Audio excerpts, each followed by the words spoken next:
Hello, everybody, and welcome to today's stream. I am your humble host, Gavin the Kitty, and I am back from a short hiatus. Yeah, we're playing Super Mario World, which should be a good old time for everybody. I just noticed the audio is not picking up, which means I gotta turn this up. Joy.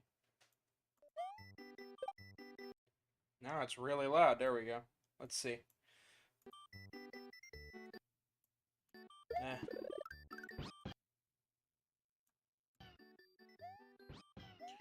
Alright. Let me just see here. There we go. Let's just hop right in, shall we? Today is a live stream. I just realized I started up... Hang on. I gotta restart. I just loaded a file. That was my test file for... You know, testing. Just erase a file here and get started. So I've played Mario World before in this channel using a ROM hack, which... for some reason doesn't have the proper memory mapping, so it basically starts to corrupt all the graphics as the extra levels are unlocked, which well, it was fun to play and record that back when I was like, I don't know, 16, 17. It's certainly much better nowadays when I can boot up something nice and play it through. So this is technically 1-1, but everybody goes to the right first because it's a Mario game. Of course you're going to want to go to the right. So I hope everybody's been doing alright. I've been doing perfectly well myself. Between... Oh boy. Between covering Summer Games Fest and whatnot, we've heard a lot of interesting news lately from Sonic Frontiers, which everybody seems to have flipped the script on a little bit. Hello, Panda Knives. How you doing? Welcome, welcome. Glad to see you're here.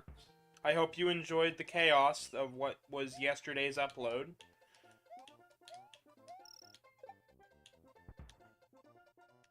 I'd love to answer questions about that, by the way, if you don't quite know what the hell that was and are still wondering.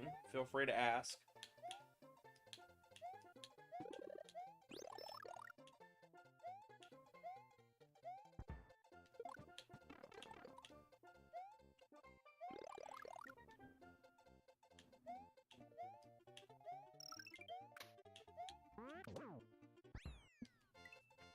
You haven't watched it, to be honest? That's fair. That is perfectly fair. A part of me is okay with people kind of skipping that one.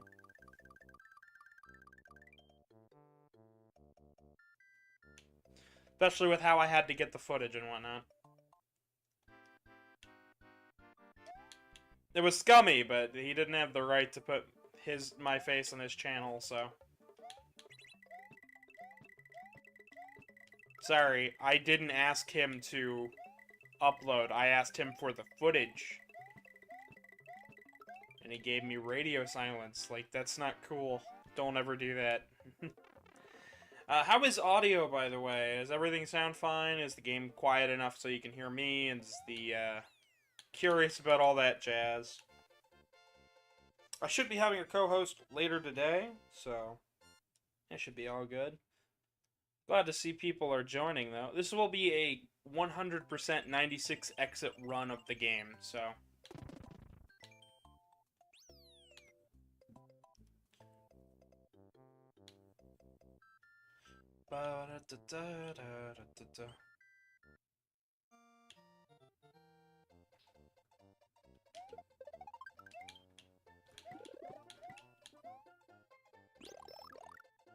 So, as we play through here, we're going to see all sorts of mechanics that build upon Super Mario 3.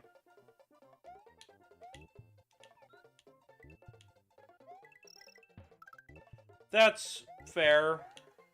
I did notice you haven't been messaging me quite as frequently.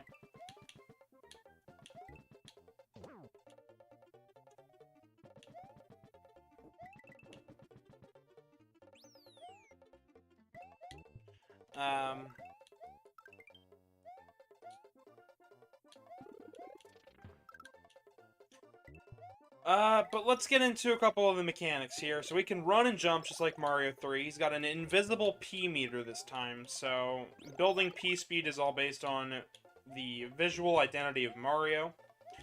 We have a new partner, Yoshi, which we can ride. We've got P-switches galore, coins, mushrooms, just like the last game. And our new end goals now give us stars, and if we get to at least 100 stars, we get a bonus room.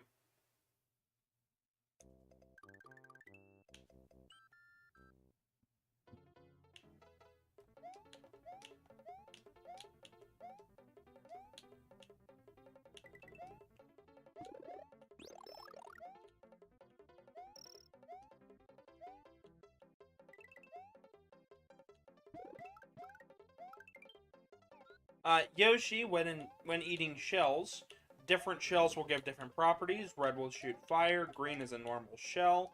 The yellow and purple ones we have yet to see, but I'll get to them when we get to them.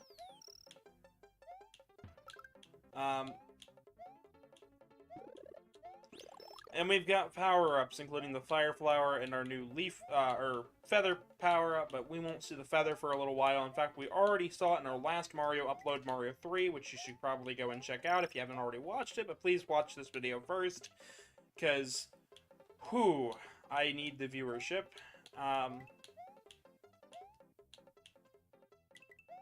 That's about where I'm at. I'm just kinda just talking. How is chat doing?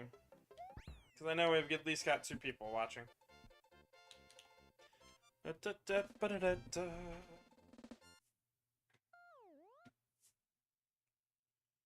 So we're almost at 200.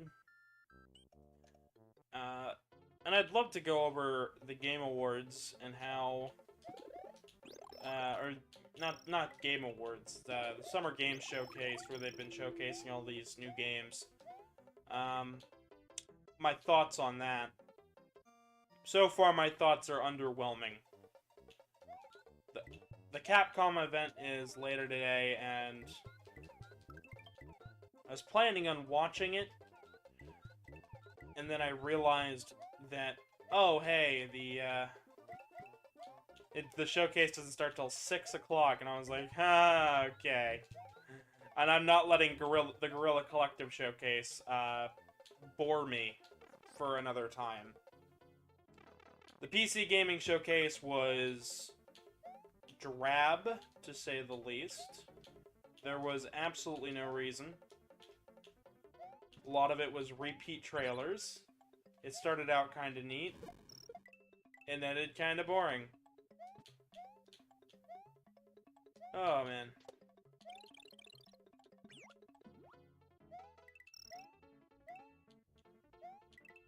I am glad we got Silksong news, finally. I cannot believe that.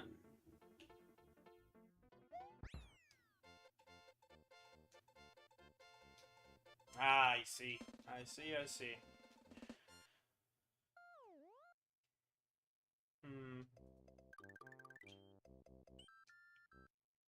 I was kind of wondering how the rest of the Mario series was gonna turn out, because I know that a lot of these get a lot of views, so...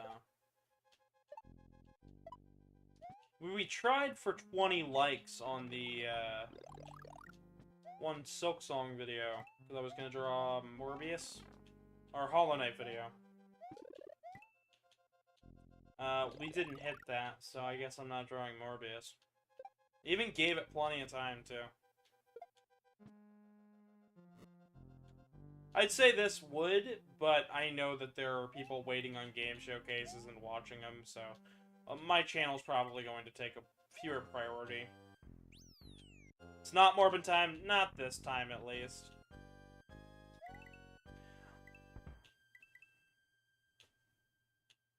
However, I would like to say that our next Mario title that we'll be taking a look at is New Super Mario Brothers, so... Yeah, the one on the DS. I cannot wait to show you guys that one, because there's a lot of nifty tricks with that. I'll even have to split it up into, like, 2 vids, because that game's kind of long. This, I'm not even sure if I need to.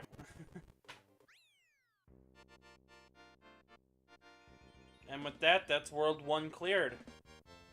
We'll be going for all exits, so our first world here was very simple. Every level had one exit, which is designated by the yellow coin on the overworld map.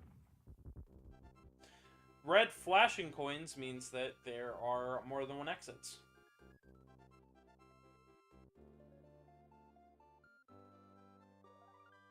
Mario's defeated the demented Eggy Koopa in Castle Number 1 and rescued Yoshi's friend, who is still trapped in an egg together. They now travel to Donut Land. I should probably state the story of this game, shouldn't I? So this game takes place after Super Mario Bros. 3. And what this story is Mario, Peach, and Luigi traveled to Dinosaur Island for a vacation. However, while relaxing and resting, the princess got kidnapped, and the island's inhabitants, the Yoshis, have been kidnapped.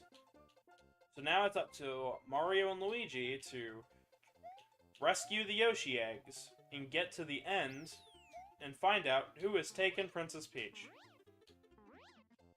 It's Bowser. Let's be real. It's Bowser.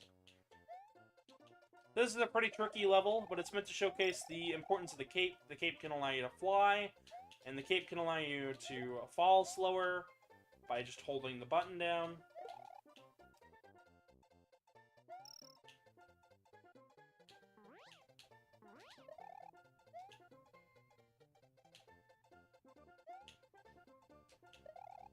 That's a rather neat trick you can do. And off to the next level. But this stage did have 2 exits, so of course we're going to clear both.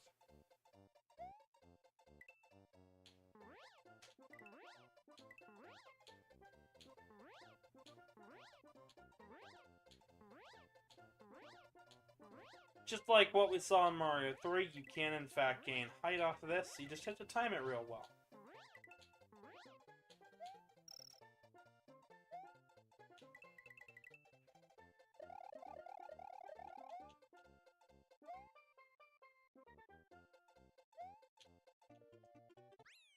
Also, if you get to the end without hitting the tape, you will just get a coin.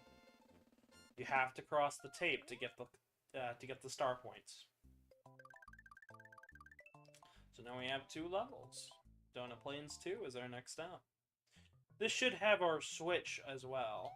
Hello, Tomo. Welcome to today's stream.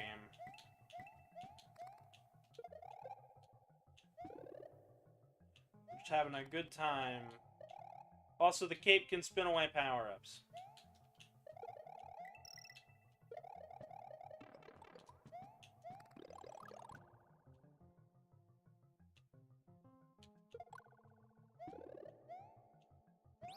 It's going to be important that we keep a cape and a flower at all times, so...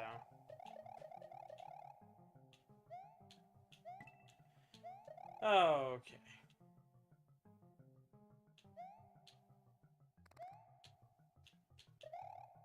Yes, I'm hoping that everybody else shows up today, but I know it is a small bit of a busier afternoon for a lot of people, especially a lot of gamers. A lot of my core demographic are furries and nerds, and I must say I'm very glad, because I am in fact a nerd who is also a furry. But regardless of that, there is our secret exit this time. That's what this whole world is about teaching. The... I'm just a furry, that's not much of a nerd. No, but... I'm a nerd, and I'm a nerd enough for everybody. I mean it in a redeeming sort of way. So, what we're gonna want to do here is pick up this shell. Generally, we'd want to keep a Yoshi.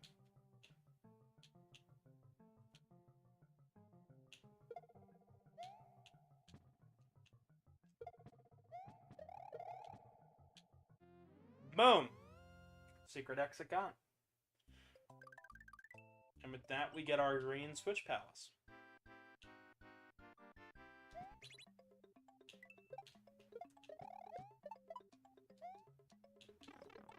That would have probably allowed us to get a 1-up.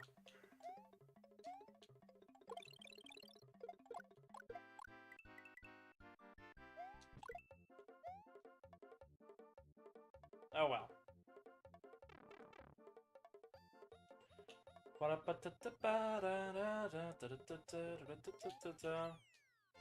I'll try to get a switch bounce if I can. But it's like a 1 or 2 frame trick. It's kind of tricky. But you can jump off that switch once you land on it.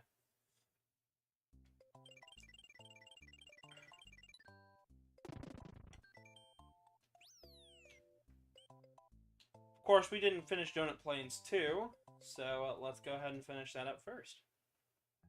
Ghost houses are... You're gonna lurk. That's perfectly fair. Just remember to hit a like, leave a like, so we can get higher up in the algorithm. Thank you so much, Panda. And that goes for everybody. If you could all leave a like, and if you're not subscribed, subscribe, you know. YouTube's algorithm is very fickle. Sometimes it likes a game, sometimes it doesn't. And I'd really enjoy it if YouTube would favor my channel a little bit. Especially as I recently noticed my friend Kite reached 1,000 subs, and I'm really happy for him. Glad to know he is... Yeah. Glad to know he's reached that point. He passed the bump. So, he doesn't even stream on here, but, you know. He's got one of those fancy VTuber models, so. I don't think he needs it. Maybe we can have him on the channel again here soon. I need to go back to the streams where he appeared and use his little app, though. They added that feature after I had already done those streams, so... Oh, boy. But just like Kite, we can fly using the cape in Mario World. Look at that transition. Look at that segue. Such prowess, such gold, such glamour. Such nudging Mario to the left. Also, I'm not hitting a button. That's just the game.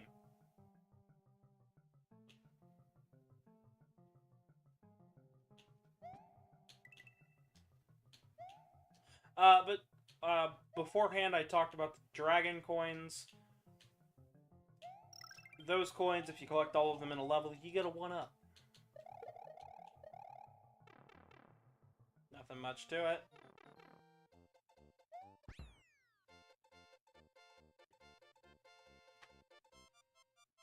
There we go, we cleared the stage. Ah, and here's our first bonus. If you can manage to get...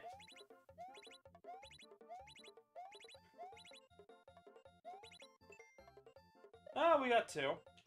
If you can manage to get a 3 in a row, diagonal, horizontal, or vertically, you will end up getting an extra life for each one of those. So that means the maximum board you can get is 1, 2, 3...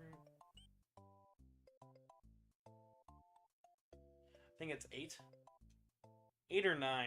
It's 8 or 9. Forgetting I got perfect. But it's a good amount.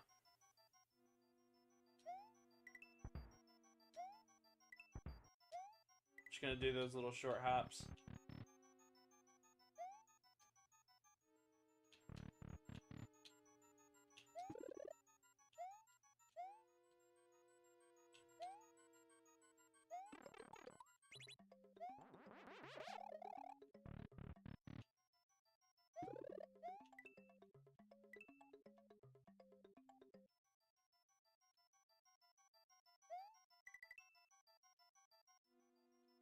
You can actually fill this room up with coins.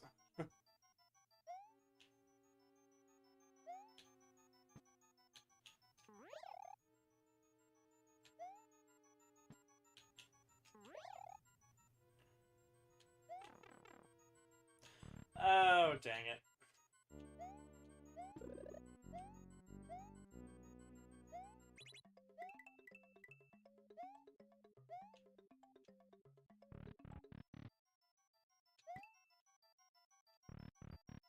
Coin through the door.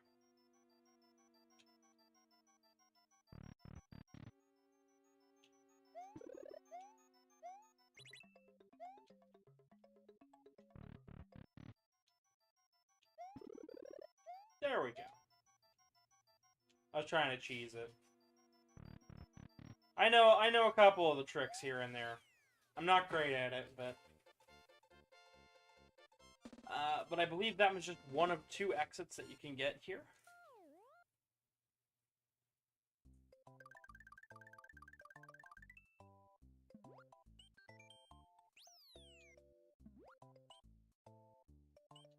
But first, let's go ahead and head underwater to Donut Secret 1.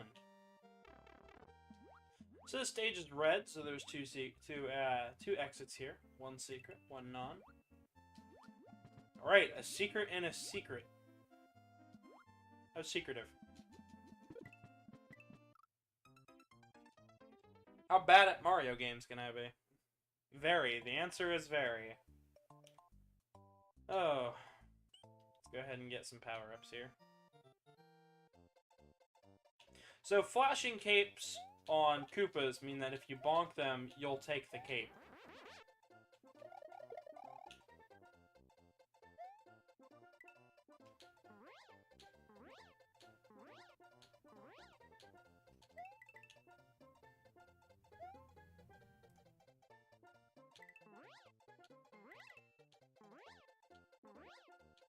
There we go.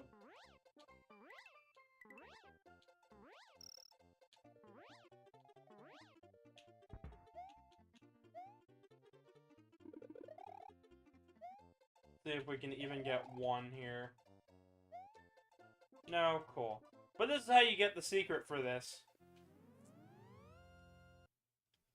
Basically, you get the green block and then you head up, but we didn't need to do that because we know how to fly with the cape.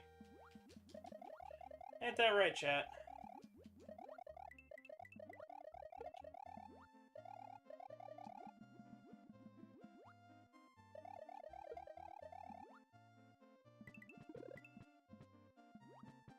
So, if we were to, say, collect that power up there, but we wanted the cape instead, if we hit select, we'll switch right out of the cape. It's one of those nifty ideas that came back from Mario 3, but they wanted it to be a bit fairer. They noticed gamers were beating the game faster and faster on subsequent playthroughs as long as they knew what was in each Toad house. So it became so much easier if you just memorized that, right? So this time around, power-ups that you collected in the level would store. There would be no Toad houses, there would be no direct inventory. But it would mean that you wouldn't, that the game would be a little bit fairer in the geared towards the enemies. Of course, while carrying stuff now underwater, Mario no longer holds the same controls that he once did. He controls more like the frog suit this time around, which I think is a nice compromise. Especially seeing as we've seen every power-up except for one in this game.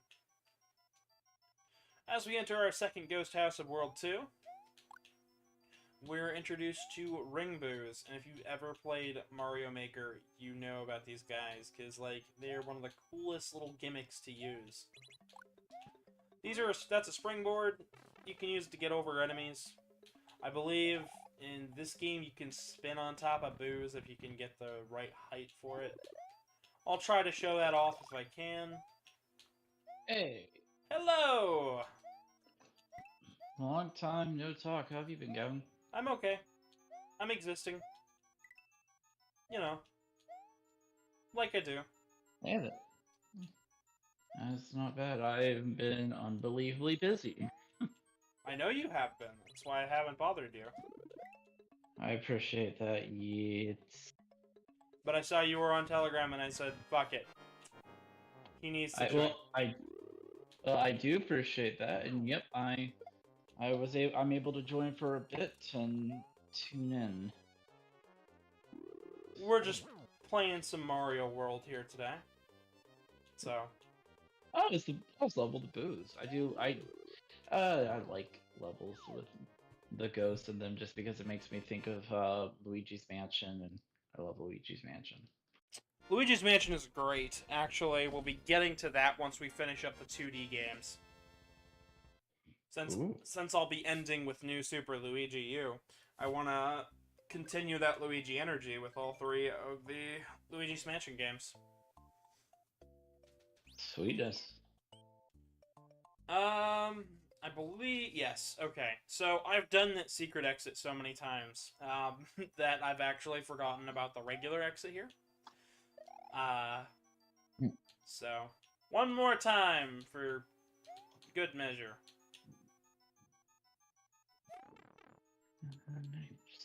So I'm just writing something really quick, and then I'll be able to. Ooh, wow! Boos are in a giant circle.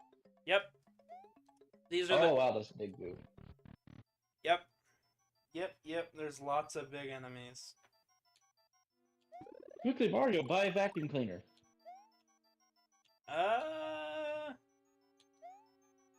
Buy several vacuum cleaners?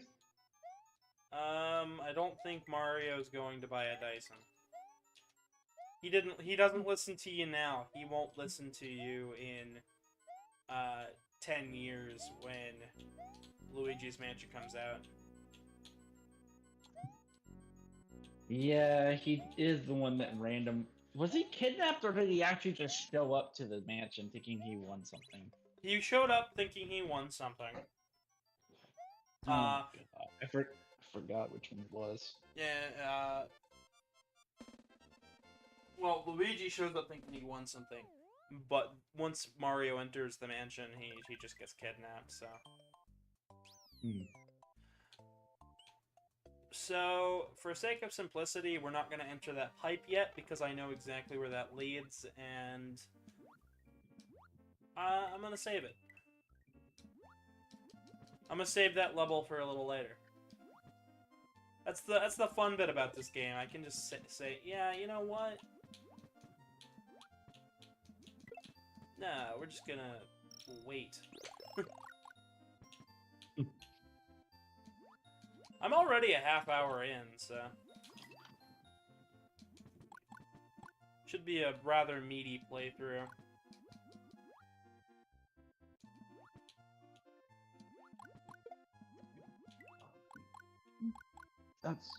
Yeah, I'm... What on earth? I am excited, though.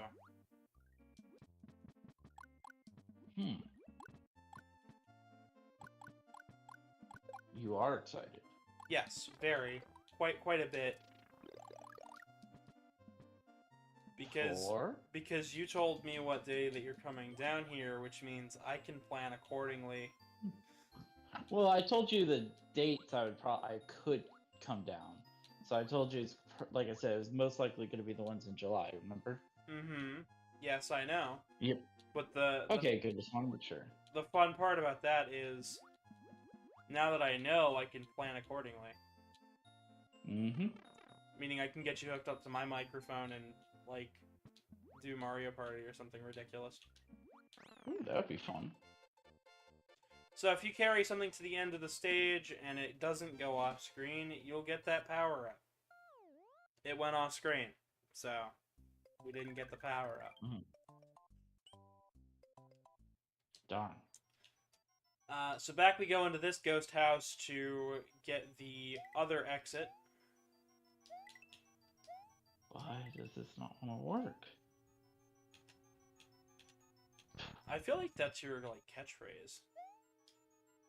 Sometimes it is. Okay, there we go. I had to use that. It was just being really dumb and super specific. Maybe I'm wrong. Maybe this stage only has one exit. That's Hi, Revolta. Welcome to the chat. Oh. Oh, God, they're telling... Ugh, I'll go back and change that later. I just want Adam to review this right now. Since we're about a half Why hour in, I'd like to remind everybody to share links around and leave likes and subscribe and whatnot if you're not already, because Oh, you're almost at 200 subscribers. yes, we are. We are very close to that goal.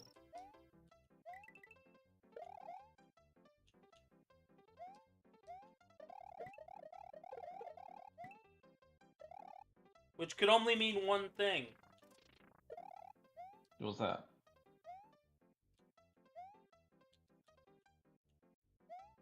Could mean either you guys love torturing me with bad games, or you're enjoying the channel so much that you can't wait to hit 200 to watch me scream in agony. Now, wait a second. How are we torturing with bad games? This is Mario World. Because there are promised games on the channels, on the Discord server, Yeah. and if you notice, a lot of those games aren't real great. Fair enough. So please subscribe so you can torture me with bad games. I know which one I'm waiting for. I know which one you're waiting for. I'm sure we'll get there eventually. Oh, remember, it was totally something production by the guy that made Death Stranding. Yada It yada said so in yada. the interest, so it's true. Speaking of Kojima, he showed up during the Xbox conference. Really? And did nothing. Yeah, that seems like something he would do. He literally just showed up, and everybody went, "So you're making nothing right now? Cool." He just didn't show it. He didn't show anything. I think it's hilarious because he's working for Sony, so it's like. I mean, he could have just wanted to show up just to be like, "Hey, I just want to take a look and see what's coming up," and that's it. Well, Sony doesn't have a state of play or a conference or anything at the game. I keep wanting to call it the Game Awards because it's got Jeff Kiwi, but it's the Summer Games Fest. Yes, I call him Jeff Kiwi because I think it's hilarious to imagine a Kiwi giving the presentation. Huh.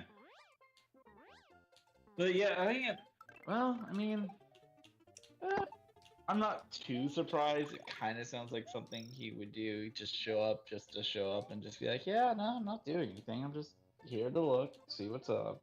Yeah, I mean, it's an all-digital presentation, but it was just like, cool. He kind of sort of hinted he might be making a Silent Hill, and that was about all.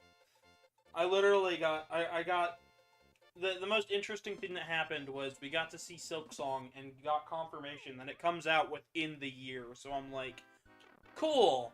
I better finish my Hollow Knight playthrough then. I didn't even tune in, so. But I also don't play Xbox. I mainly play PC. So most of the things that pretty much everything they announced the Xbox is showing up on PC or is already out on PC. It was not a big event by any means, but they wanted to hype it up so much. But at the end of the day, it just felt like, yes, another conference that's just okay. Kind of interesting they didn't just wait for E3. It is E3, period. Why didn't they? This is E3, sweetie. This is E3. Wait, the Xbox Wait, hold on. I thought the Xbox conference was an entirely separate thing from E3. No, this is the Summer Games Fest. This is E3. E3 got canceled because they ran out of money and bullshit, and they couldn't do the venue that they wanted because, guess what? Pandemic fucked them over hardcore, and nobody was really that interested in a in-person conference anyways. So instead, Jeff Kiwi, with all his infinite fucking money, decided to say, yeah, you know what? Here's a presentation. We got Xbox, we got EA, we got Sony, we got Microsoft, we got all these big old names, and it's gonna happen all month long. So, literally in about an hour and a half, the Capcom event happens, and we might just do a live reaction to it. So literally, it sounds like E3, but not. So it doesn't. So E3 with it. Unofficial E3 without the unofficial name. E3. No, it's E3 without the name. So unofficial E3. That's technically right. I mean, it's what they did last year and the year before that. So yeah. Huh. They've done this. This is like its third year in a row, and yeah.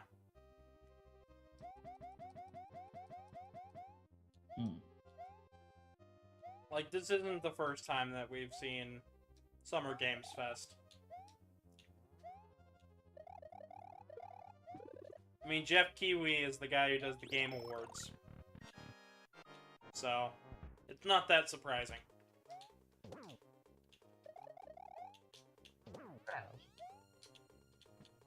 It's a Koopa, or whatever the hell it's called. Koopa. Yeah, it's a Koopa kid. Koopa, yeah. World 2 is done.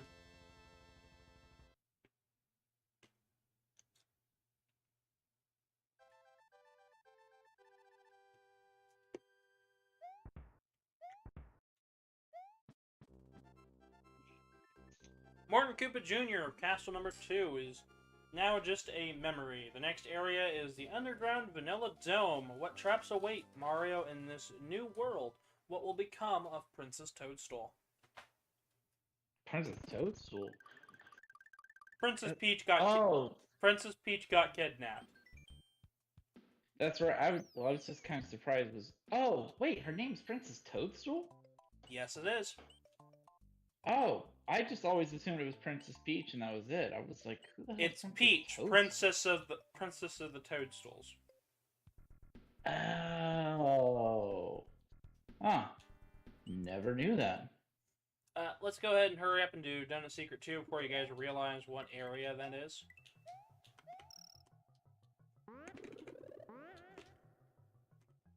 Because it links up with a secret in World 3. So how was your weekend, my man? It was alright.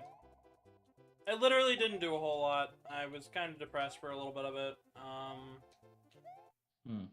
I edited a video. I sold some art. Not a whole lot happened. Well, fair enough. Mine was relatively... mine was sort of tame. I did go to test drive a car. Ooh, nice. So it was it's a Volkswagen ID4. It's an all-electric, like mid-size SUV. And I was impressed with it so much that I put my name in the queue for the reservation list. But it's like $100, but it's a refundable $100, and the waiting list right now is 8 months. So, yeah, gotcha. So I'm not going to be getting it anytime soon. But in 8 months, I might have an all-electric car, which would be nice. Cool. It would save me a lot on gasoline. Because holy shit. Also, Revolta, the answer is no to your question. Just no. But yeah, it was literally $50 to fill up my tank. And I had like a little 4-cylinder Honda CR-V with like a 12-gallon tank. It was $50. So I was like, fuck this. So I'm hoping I can get that car and, save a little bit of money. Well, because I looked into the prices, Do you know how, like, even at the most expensive electric stations, do you know how much it would cost me to fill up or to fully charge the car? $15. 12. I wasn't too far off. You weren't, but there's a even bigger benefit. So this particular car, if you buy it from Volkswagen, you get 3 years of free recharging at, there's this network called Electrified Network. They have a bunch of charging stations, but essentially 3 years of free charging from them. See, So my actual price is nothing. I would do that, but there's not enough electric stations in Ohio for make that worth it for me. That's fair. Well, knowing my luck, I would get stranded on the side of the road. You might be surprised. I was looking at the network that they have. It's pretty expansive. Ohio actually had a good bit of stations. I'm sure they do. I just didn't. I haven't ever seen one, but I've never been on the lookout for one. So, my whole assumption is like that we probably don't have that many. But I'm probably dead. I'm probably dead wrong. So. I mean, that's fair enough. Yeah, that's fair enough. Well, I'll put it like this: if it's definitely ever something on your mind, I would definitely give it a look. They are. Anyways, so this world has 2 exits, but we don't have the red switch, so we can't get to the one yet. Ooh.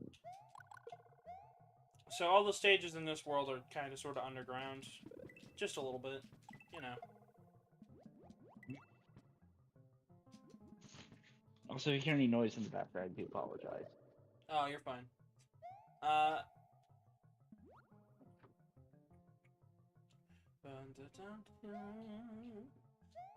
So have you ever played Mario World? You know, I have actually once. It was a long time ago, but it was on a N64. I do remember playing it before. It was actually a lot. Mario World didn't come out on the N64. Was it? I thought it wasn't. Maybe it might have been a Super Nintendo then. It would have to be, because that's the console it came out on. It was also on the Game Boy Advance. Huh. Interesting. Well, sometimes my memory is a little bit hazy. Sometimes. Yes, sometimes. My memory is not that bad. No. It can be kind of bad. No, it cannot. Yeah. These are lies. Sure. Propagated by a spiteful person. No. I'm not spiteful. But okay, yeah, in all fairness, so yeah, my memory is sometimes hot garbage. But I do remember playing Mario World. I do remember playing it on an older Nintendo system, but yeah, it probably would have been. It was in Super Nintendo. But I also remember playing one of the older Mario Karts on Nintendo 64. Yeah, that's like the second one they came out with.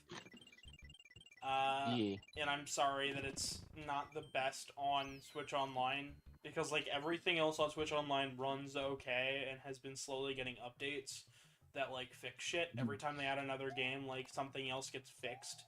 But Mario Kart is still just as like awkwardly busted for no reason. Yeah.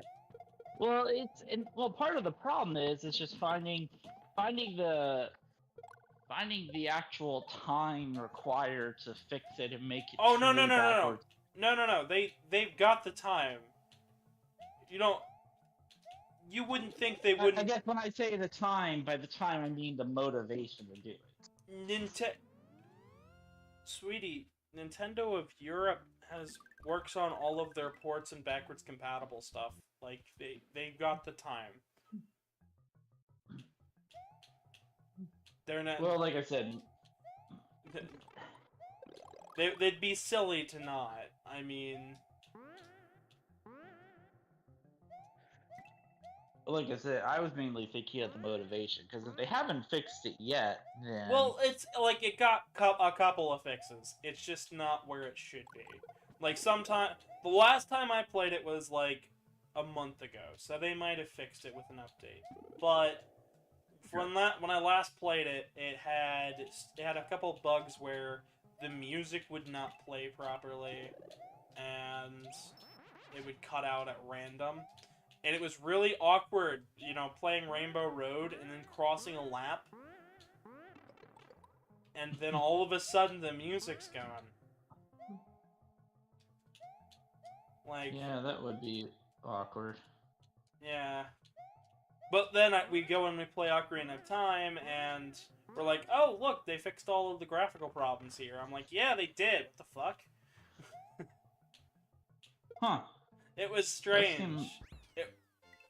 It's like, okay, does one take priority over the other? If so, I mean, it why? sounds like it. I guess, but it's just kind of strange. Yeah, I got it. I think it partly depends on demand. Maybe they already had a set priority on how they were going to do it. Then, they're just getting to it as they get to it. Eh, maybe. I know that when it came to some of those titles, it was really awkward because I've tried to run those games on emulators before, and it doesn't always go the best. Like Dr. Mario, which is a mostly 2D game. A lot of the assets in that game, if you run it on a normal emulator or specifically on the Wii, you'll end up with a lot of graphical problems. Some that make it unplayable. Ooh. Yeah, it's one of those, okay, the emulation's not the best on the Wii, but, I mean... So, I don't know. They're trying. Oh, I definitely know they're trying, because if they weren't trying, like, the games would still be broken from...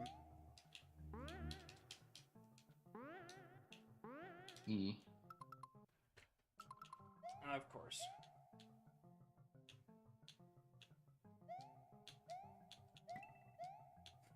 I was like, leaf? Feather? Anything? No? Cool. Nah, you're just gonna have to fall. You're just gonna have to fall. Go pick up your spring where you left it. Like, ugh.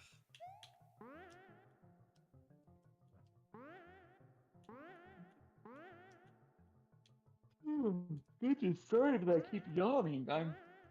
Ugh. I woke up and I took a nap today. Like, I literally woke up, fell back asleep, took a nap.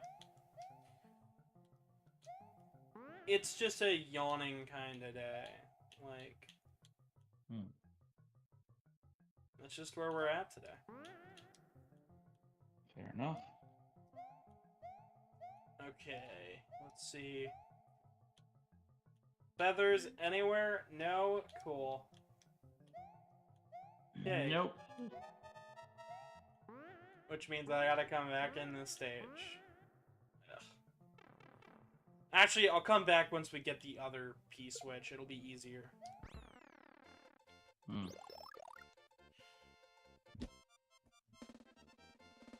So I shall take a pencil and jot down a note real fast.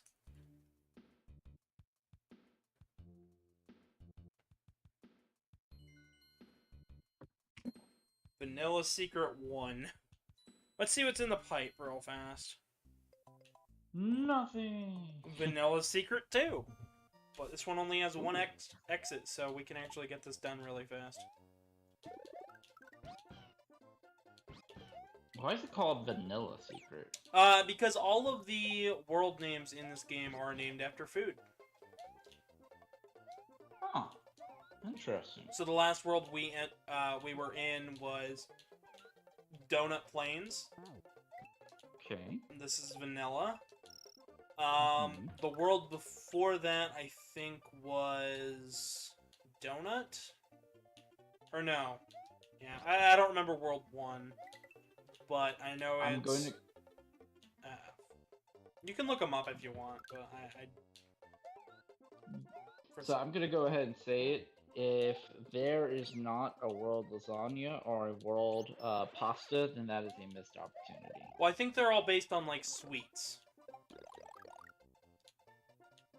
Like donuts, cookies, What? cakes, vanilla. Then there should be a world cannoli. Got it. We gotta keep it Italian, yo. No, no. Don't be that But- guy. Don't be that guy. What?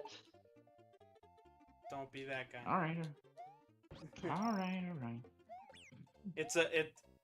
They can name the worlds what they want, but no. You can make your own ROM hack, which, believe it or not, the next thing we'll be doing with Mario World will be ROM hacks. So, Okay, no, that's fair. I'm just like, oh, but Italian, but whatever. Also, I do love Italian food. Man, I want to go get. Now I want a damn cannoli. Damn it, me! How dare you do this? I want Self-sabotaging. not Italian, but I want an empanada. You know, I have not had one of those in ages, and they're good. I just haven't like had one. I'm just kind of hungry, and thinking about food makes me hungry, so I'm like, yes, food. Yeah, I actually went down the road and went to a brand new Wendy's open, which is so good because it means I'm not just limited to freaking McDonald's anymore. And the McDonald's down the road is just it's Dicey? questionable. It's questionable at best and just outright broken at worst. And when I mean outright broken, I mean either nobody responds when you go to the pull in, or they say all of their payment machines are conveniently broken, which half the time I don't actually think they are, but whatever. And they're only accepting exact change. Exact change? What the fuck? Yeah. No, yeah, that's exact. that's an excuse not to work. That's somebody who has found a way to. No. I've been Like- in fast food before. They've got change. They just don't want to serve you. No, I know, and that's why, I'm like, look, I get it. It's McDonald's. The pay sucks, the working conditions suck, and it blows ass. I don't blame you for hating the job, and honestly, I don't blame you for saying, "Man, fuck it to this." I don't blame you, but at the same time, I would like to get a little bit of food because it is my lunch break, and I do need something to eat.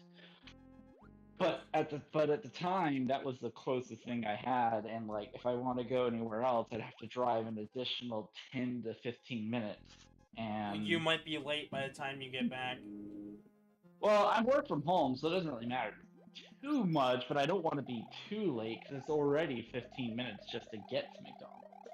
So I'm so glad they had Wendy's open up right across the street, because now I can actually go to Wendy's and their service is a million times better. And I like their food more, to be honest. Their fries are on point now. They used to kind of be garbage, but I'd like to remind everybody I'm not sponsored. But I am. No, you're not. No, you're not. I wish. Fuck, that'd be nice. No. That'd be a nice But- paycheck, wouldn't it?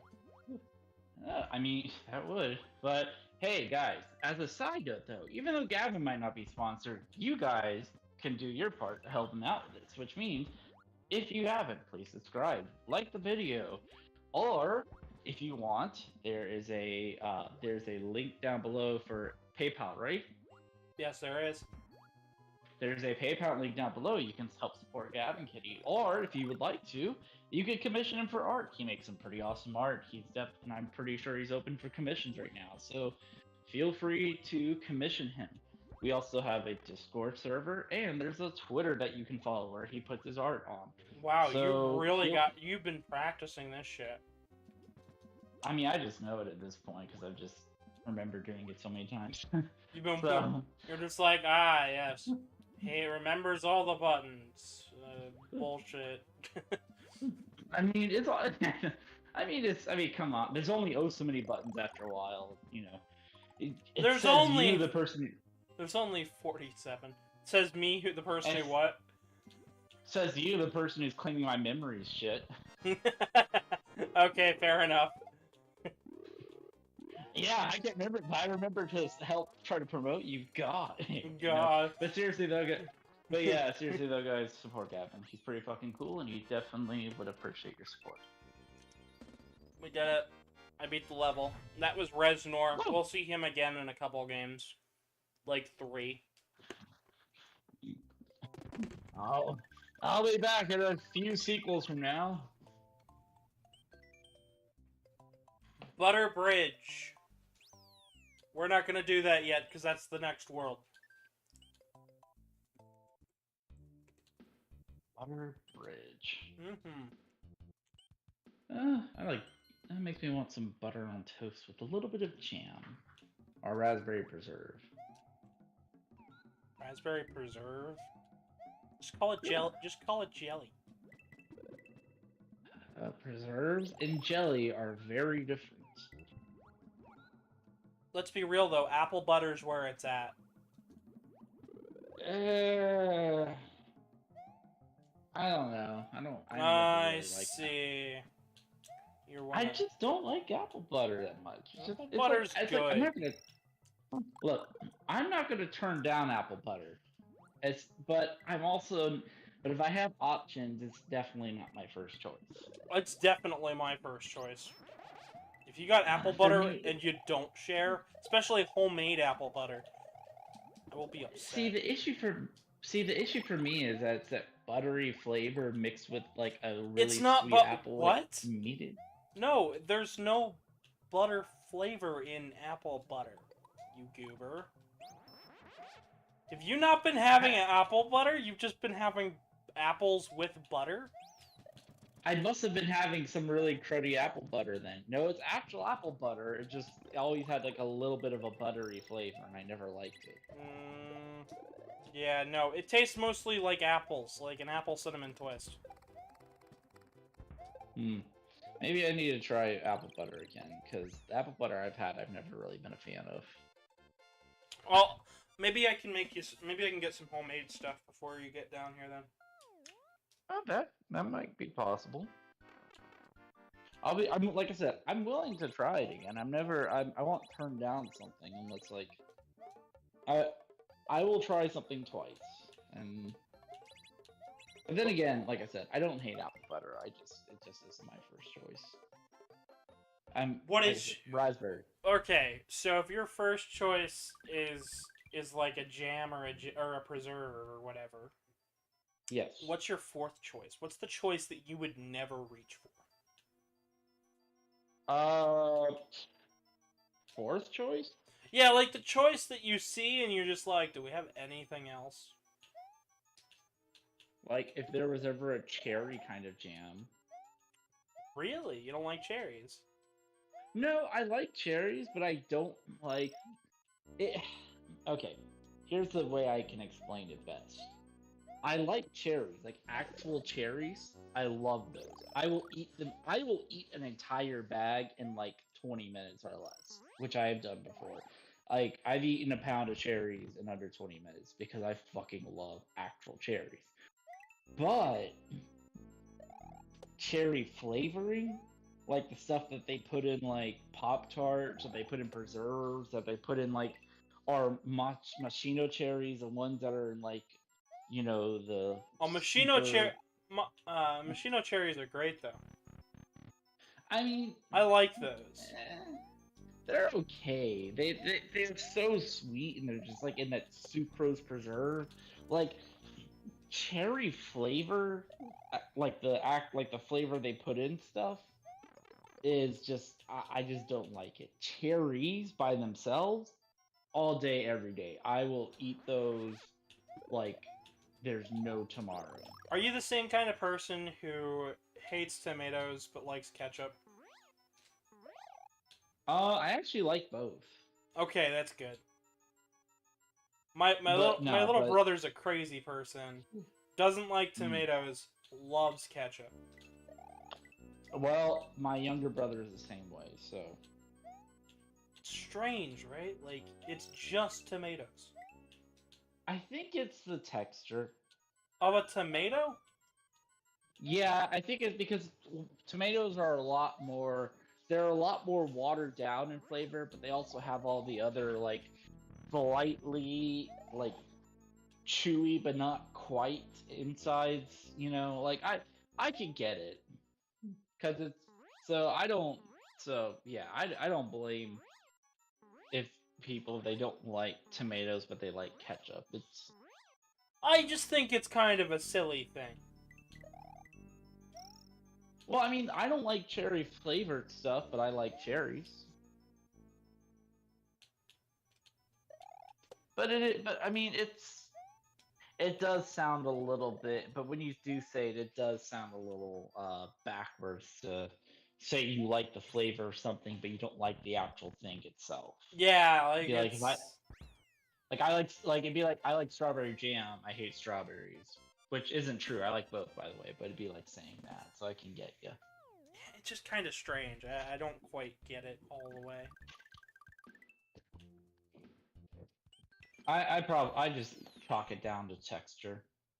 Alright. I mean, that's usually what it is. It's like why I don't like I like yogurt, but I don't like pudding. What? Yeah, no, I do not like pudding. It's weird. The texture is just so. It's the same texture as yogurt, though. Yeah, but the yogurt I get always has little crunch things mixed in, or like other or something else. Like it's never just plain yogurt. It has stuff mixed in with it. Pudding, you don't mix anything into it. Are you kidding? You could still do that. I've never seen pudding done like that though, and even Get if it? it was, Okay, get a chocolate. it's a lot. Get a chocolate pudding, just a cheapo chocolate pudding, and some vanilla wafers.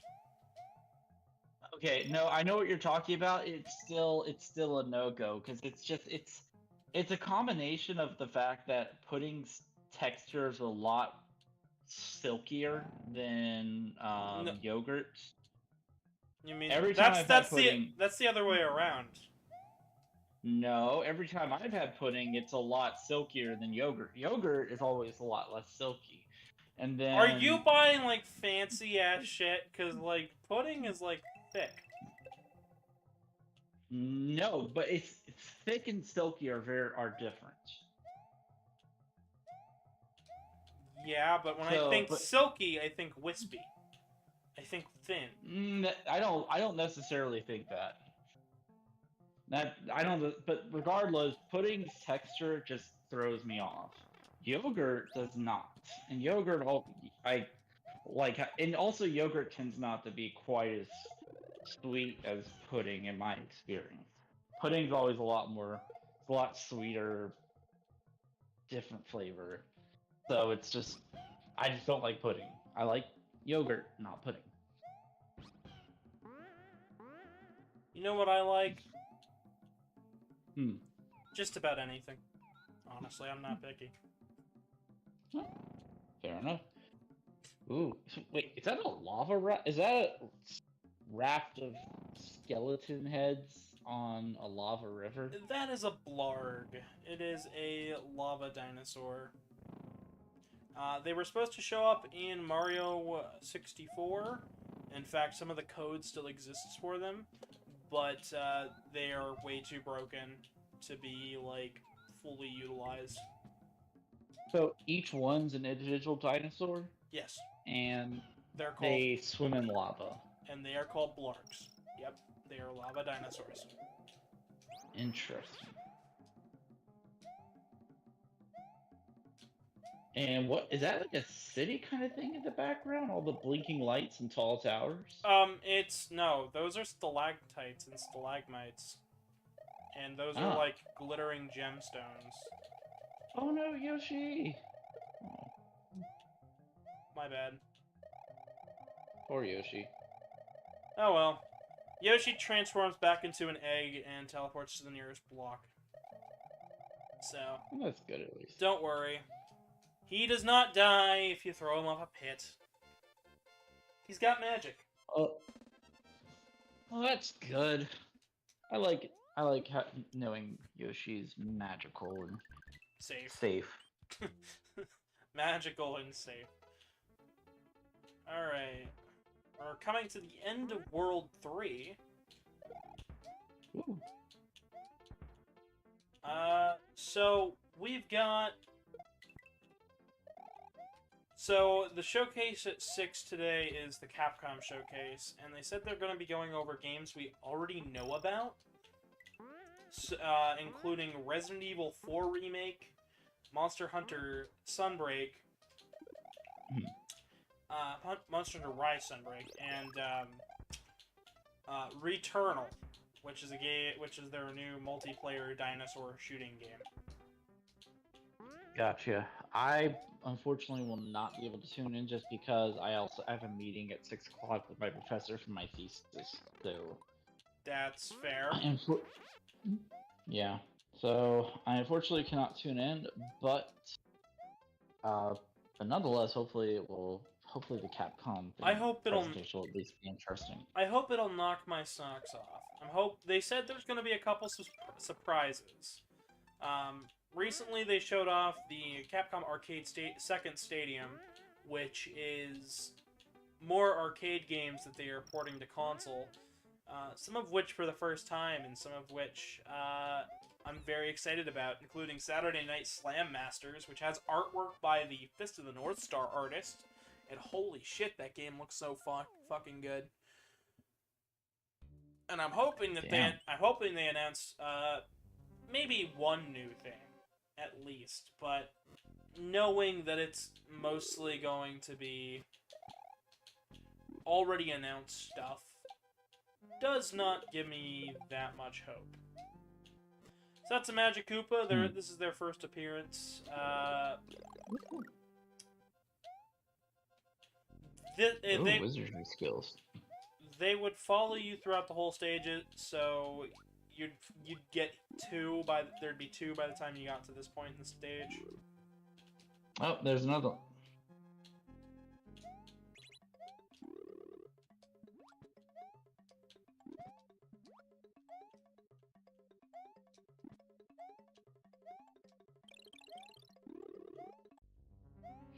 Damn it. That's a shortcut, so I was trying to take it.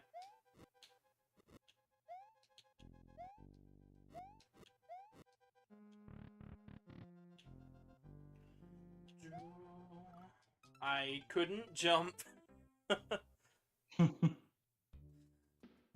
I could rewind, I don't feel like it. Mario World isn't super difficult. So, Mario World was one of those early Super Nintendo games, came out in 1990, and I don't find it too difficult.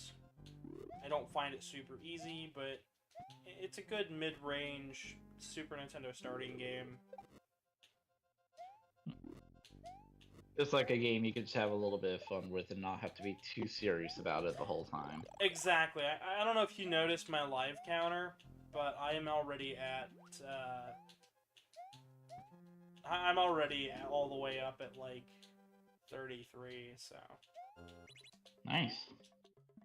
Like I said, this does not... Oh, come on.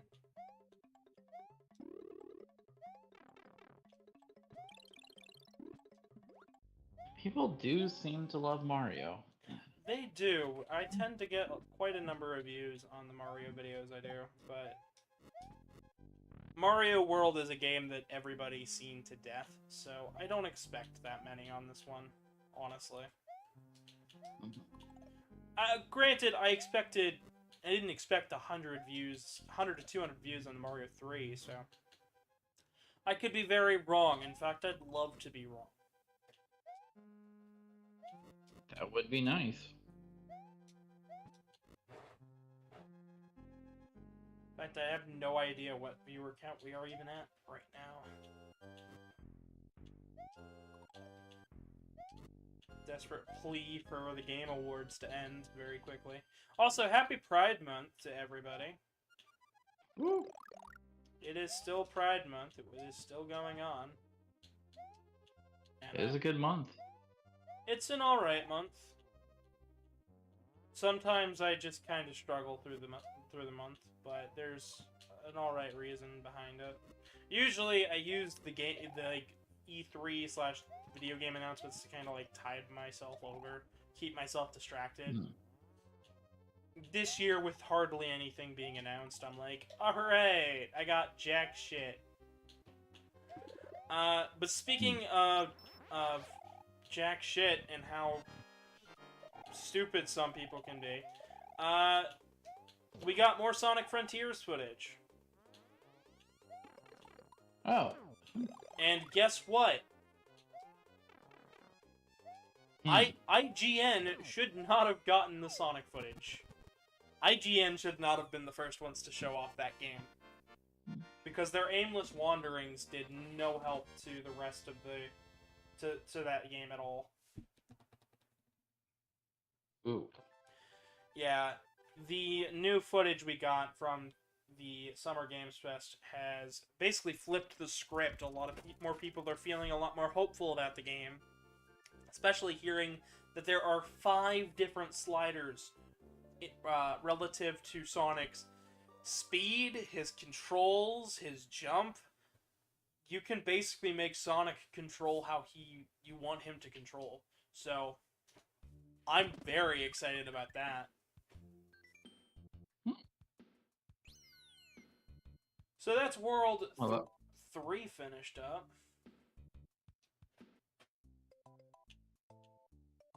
As you were saying, sorry. I didn't mean to interrupt you.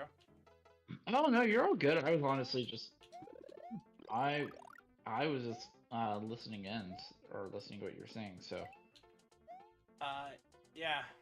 So, on top of that, we got some more story details. We've seen some more combat. Overall, it seems fans have really changed their tune a little bit about the game. And some have even gone as far as dig up old footage of Sonic Unleashed, since it's been getting a whole bunch of love recently. Because old footage of Unleashed showed that it was even that game was at an even more rough state than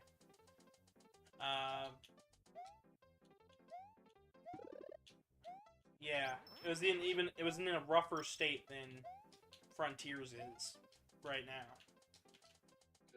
Which led my boyfriend to say after he saw that video with me that he thinks Frontiers only needs another 4 months tops to be as polished as Unleashed.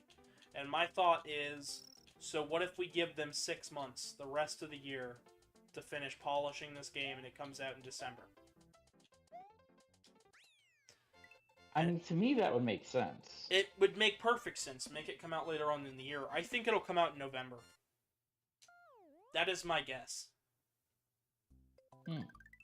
Since we don't really have a release date yet, I think November is a fair time to put it.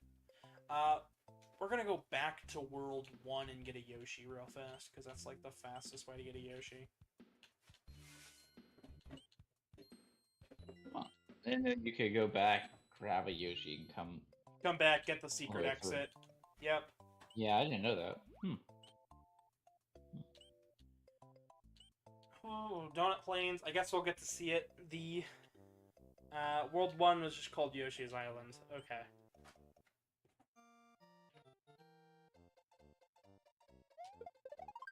We're already at 34 lives.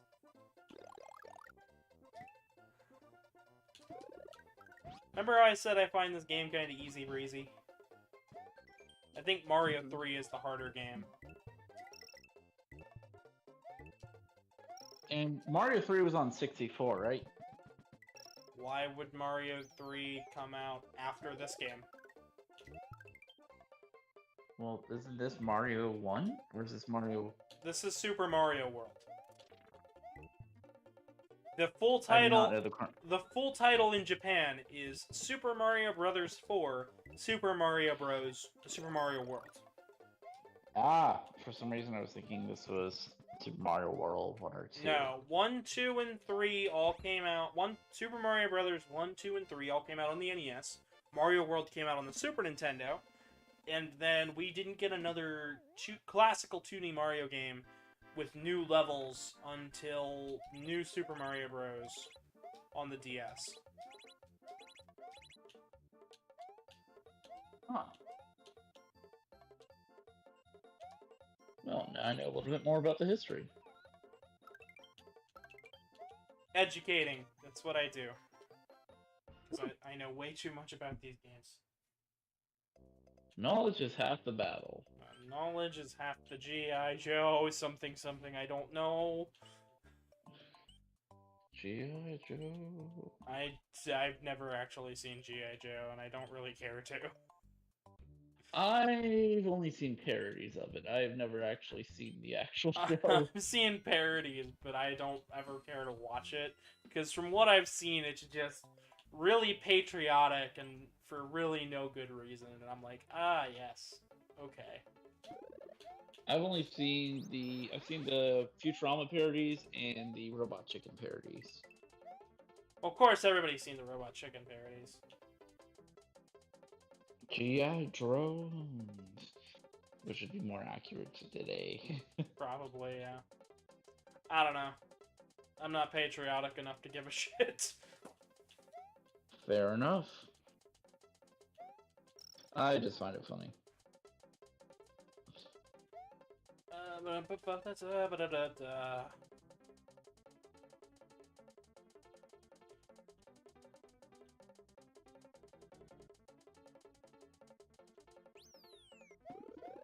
So if we get a pair of wings as Yoshi, we'll get a purple Yoshi. We'll head to the skies for a bonus level. Not many people have seen this, so... And I know that because this is entirely optional. I just wanted to show this off. You're up in, well, the night sky. Yeah, the night sky is one thing. Like, we'll see that in a couple levels later on. Also, there's a ton of dragon coins up here. I think this is the one level where this actually shows up like this. But with that, we've finished the level. But we need to get the secret exit still, so back in we go. And now we have a purple Yoshi. And if a purple Yoshi eats any shell, he will fly for a short period of time until he swallows the shell. It's quite important to know that.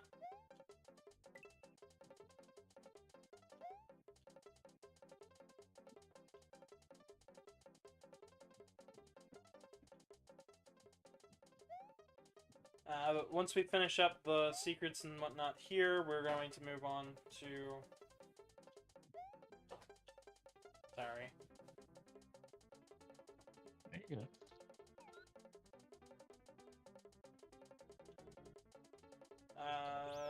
We're going to move on to finishing up World 4. I don't know how long we're going to go today. I probably am going to split this game in half. So once we finish World 4, we'll pick it back up after that. Sounds like a pretty solid plan to me.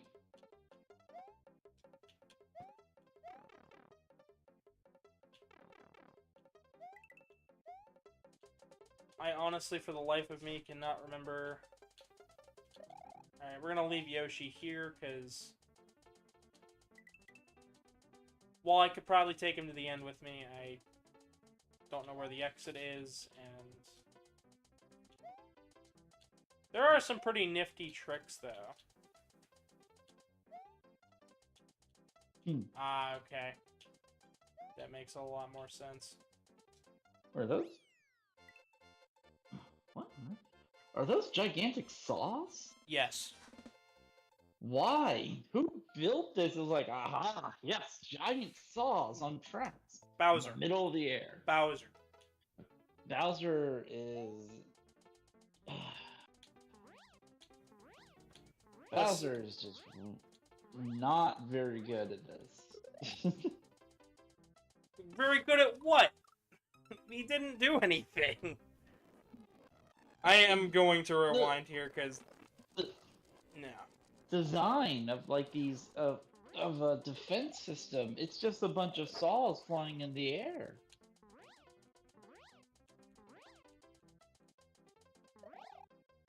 Yeah? You're on a bridge. Mario has to pass through here. So it's gotta work. Destroy the bridge. No, because then he'd get to the layer faster, which is what I'm gonna be showing off. So build a wall, then? Or Mario, a laser cannon? Mario could fly over it. He's Okay, got the brand new cape power up. You gotta realize Bowser's not building this because, oh, it's practical. He's building it because it's built to stop Mario. And build a gun that shoots actual bullets. That'll be pretty effective. He has bullet bills. No. Those things go at like 3 miles an hour. I mean, like actual bullets that like go, speed of a bullet.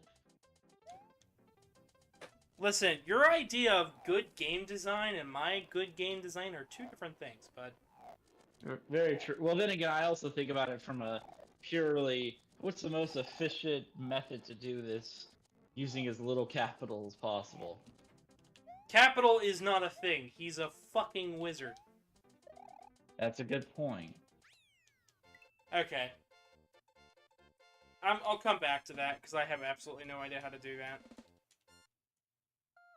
I'm supposed to get underneath it, so I literally have no idea what to do.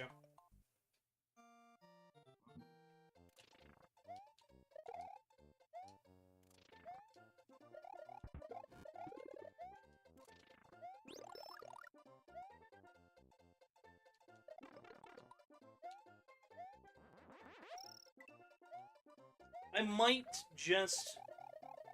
Alright, here's a question for chat, which I think just includes you, Oxide, because I honestly don't think anybody else is watching at the moment from what I can tell from my little feed.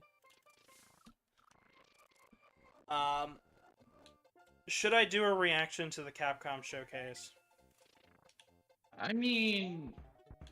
Because we'll be ending right around the same time they start. I mean, you could. I can't. Obviously, I won't be able to be there, but you could and see if you might be able to get an audience to watch in with you as well. Definitely could.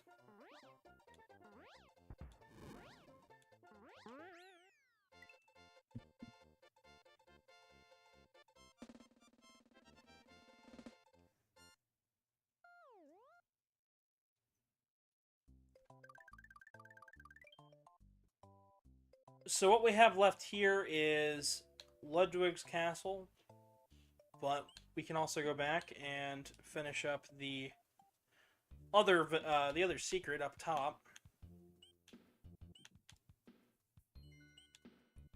Because I'm only going to go for 2 hours or so here, because I think that's generally all we need. Hmm.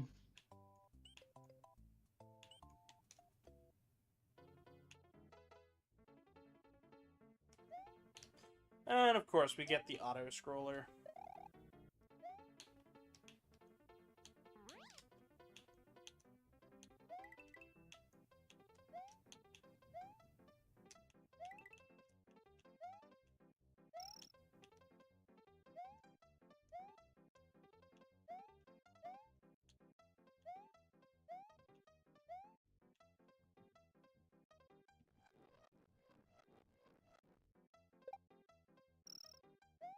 There we go.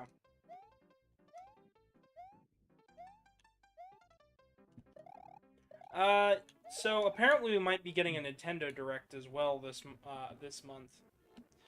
What would you expect? A Nintendo? What? Wait, what's a Nintendo Direct? What do you mean by that? Oxide, you hurt me. No, I meant by the. I don't know. I'm not familiar with the term, like a Nintendo Direct. Yeah, it's a Nintendo Direct. They've been doing this for years. It's where they do a digital presentation showcasing up-and-coming games. Usually there's quite a bit of surprises. We have yet to hear about Metroid Prime 4, which they've announced about 4 years ago, so it should be nearing the end of development. So we'll probably get a trailer for it this year, by the end of the year. Um, That'd be cool. we got to hear about Kirby last year, and we might hear about a new 3D Mario game or something, which is something I'm hoping for. Could even probably hear about a new 2D Mario game, which is something me and my boyfriend have been waiting on because we like 2D Mario games. Especially on this channel while I'm doing this, the 2D side of Mario, like, that'd be really neat. It would be cool. Ooh.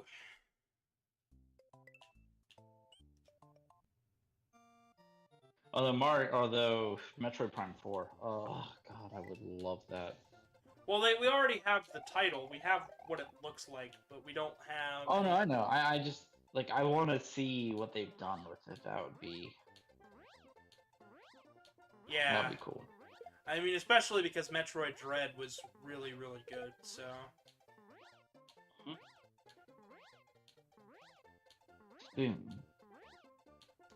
So, you can just kind of fly over quite a bit of stages. I'll try not to do that for too many of them.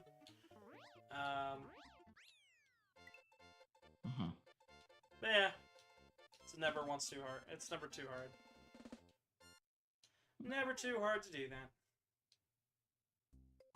Yeah. I have... Where are we at? We're only at 24 views. I think we can get higher than that, but we're at 5 likes, so that ain't too bad, but... If everybody left a like on my videos, we would actually hit that 20 likes real easy. So, I know that in this castle in particular, there's a glitch that you can do to get on the top part of this stage. Oh. But once you're there, you're kind of sort of soft-locked unless you're like a TAS who can clip back inbound and get a... Were there any exploits to get back inbound, aside from that? Yeah, but they're not humanly feasible. That's why I said that's why I said a TAS bot. Gotcha.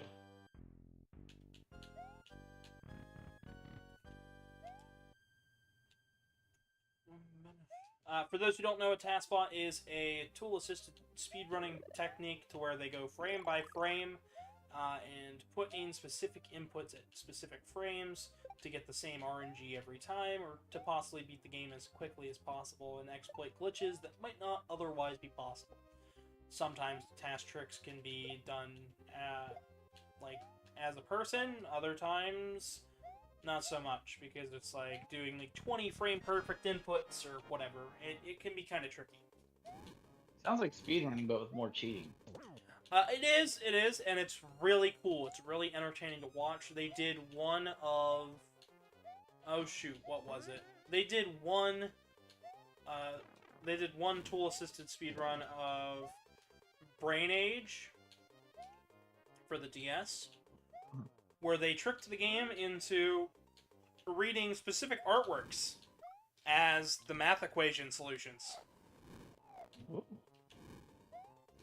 By basically putting in the numbers behind the icon. Which was really strange, because, like, they draw, like, Donkey Kong, and it would be the answer to, like, 4 times 7.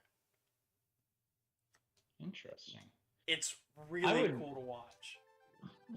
I would love to see them do one for Ninja Gaiden, just because of how freaking difficult that game was. Oh, those exist. Those exist. They're easy peasy with tasks.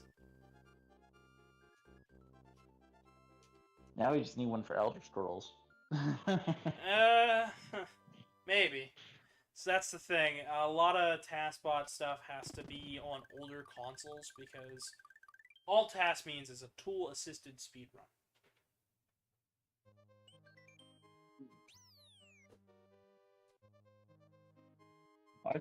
I've seen there's this one guy that I watch who will recreate the game in a certain setting, and then actually use artificial intelligence to try to and let it teach itself how to do the game, either not normally to do it as quickly as possible, but to just actually complete it. And it can get pretty interesting.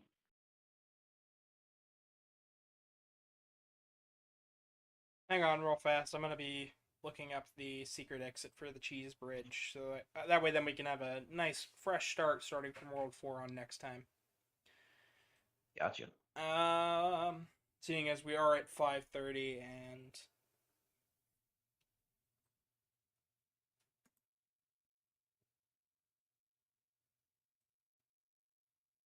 Okay, so I do need the cape. Yeah, that makes things a little tougher. I just don't know how to build up enough speed before that point. That's the tricky bit. Are there any walls that you can try to bounce off of to gain No. height? It's just that I don't have enough speed to clear it. Ah.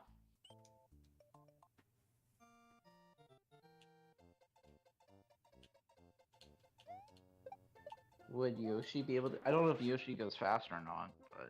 Oh, no, it's not about going fast enough with the cape. It's about going under the goal.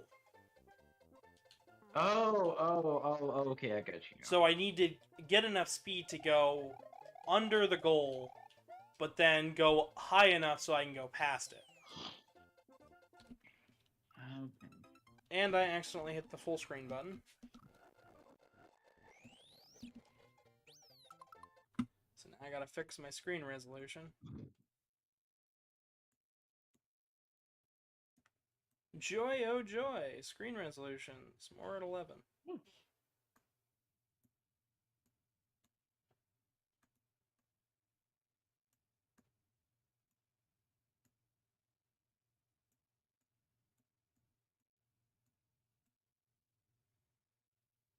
That should be the right size. Oh, it's close, but it's not exact.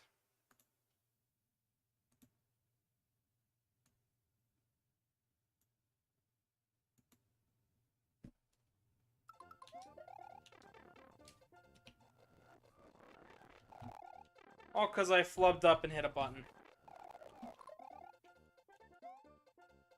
Alright, there we go. Key bindings. Buttons. Don't press them, they're evil. Anyway. Sir, press the button. No. But you have to. It's the only way to save everyone. I will not succumb to the evil of this button. Of this button. The B button. Let's give it another go, shall we? E. That's the only problem. It takes quite a bit of time because you have to press it on each icon. You can't like store the button press or just hold down. You have to press it individually every time. Hmm.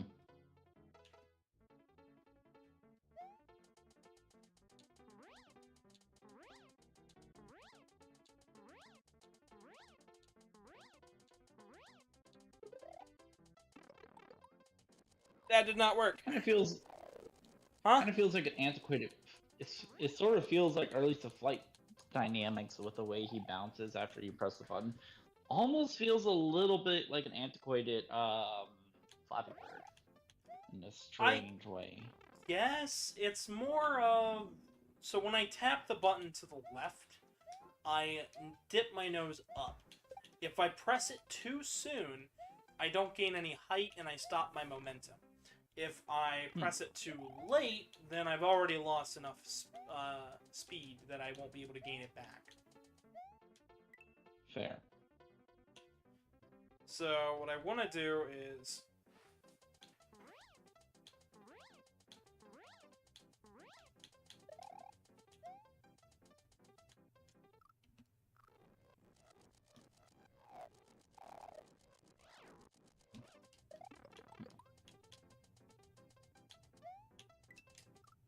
Okay. Not quite. And if I press forward, I'll do a nosedive, which can be useful to ground pound enemies. Unfortunately, ground pounding the saw is not very effective.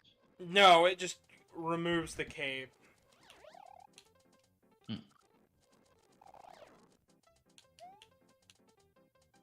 It removes my flying state.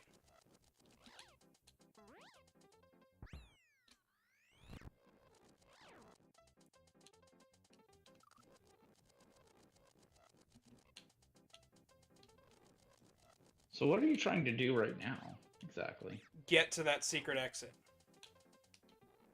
But that's the main exit. So how do you do the secret exit? You said flying under the gate was the point? So I gotta fly under the gate and past it. Okay, so you can't stop and land. You have to No, I have to keep that momentum. Okay. I see.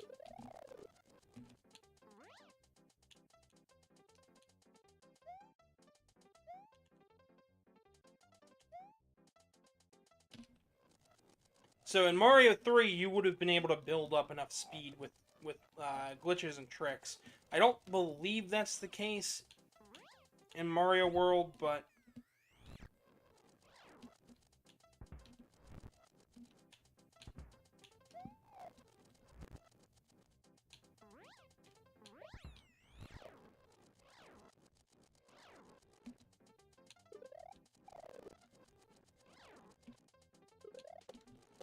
You almost had it there for a second.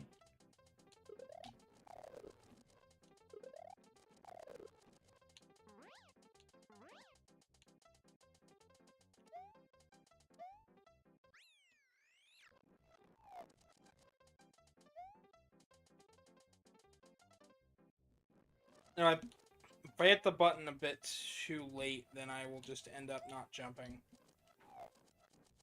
Mm. So our main goal here might be just to...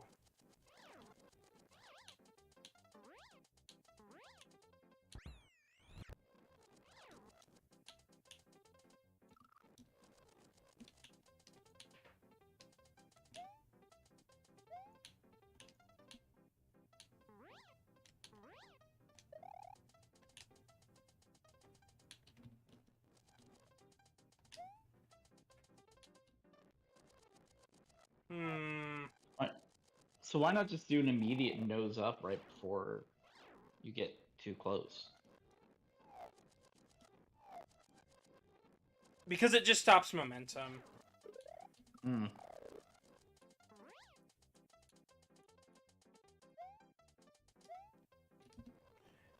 So, like, I'm not controlling when Mario dips down.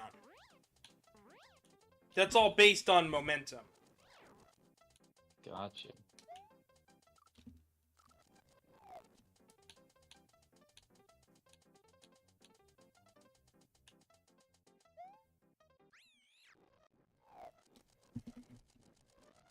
So I've just got to kind of hold the momentum and hope I get it.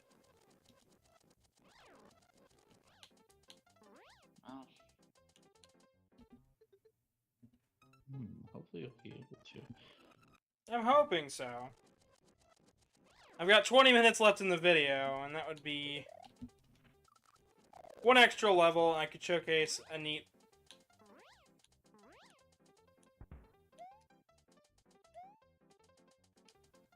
Ah, so close. trick whenever I get the chance. Sorry, also the feed's slightly delayed, so It's if I say fine. stay close, I'm gonna need just a Yeah. second. yeah.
Sorry about that. Oh, you're all good.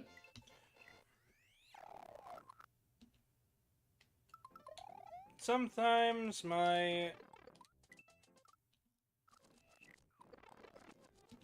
something in real life takes priority. Fair enough. I totally understand. Oh, shoot. 3 current viewers. I can't actually read chat. Give me a second. No, I can.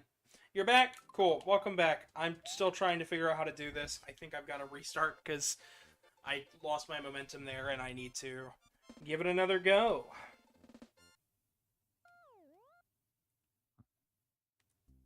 Did you see any Koopa shells in that stage?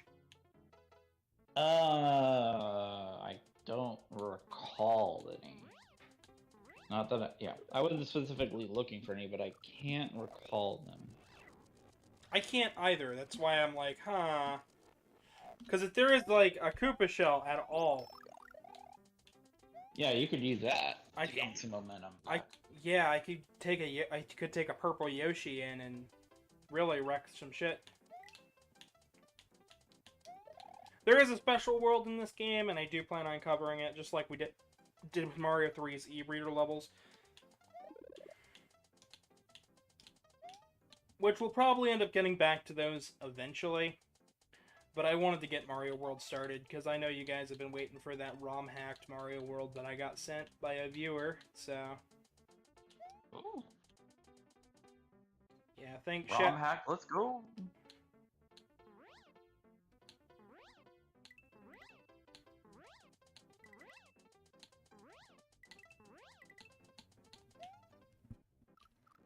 Oh, no, that was not fair.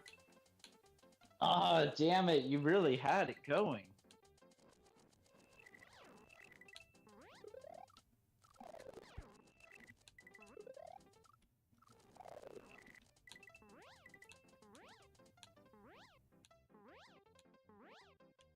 Boom! Secret exit. Nice. Also, that was a 3-up moon. You'll get 3 1-ups when you collect those, but... yeah. That is how you get the secret exit. Woo! And that is Soda... We're down in Soda Lake now. Nice. Not Pop Lake. I wish it was Soda Pop Lake. That'd be real cool. But, you know. It's just Coke. That's what it is. No, it's not. You don't call it that. It's Soda Pop. Fuck. No. It's soda or pop. It's not Coke. No. Nope. It's neither. It's nope. Not soda. Not pop. Just Coke. Various flavors of Coke exist. Yeah, vanilla, cherry, but there is no... Sprite is not Coke. Sprite is Sprite. Pepsi, Dr. Pepper, Mountain Dew, Sprite. It's all just... If I say I want a soda, I just say, can I get a Coke? And I'm like, okay, cool. Okay, what if you get, like, a Pepsi? Then you specify which Coke. Okay. Then how do you order... How would you have ordered a fucking Fanta? An orange Fanta? Under these rules that you have laid down, these evil, evil guidelines... I'd tell them, excuse me, do you have Coke available? Cool. Can I get an orange Fanta then?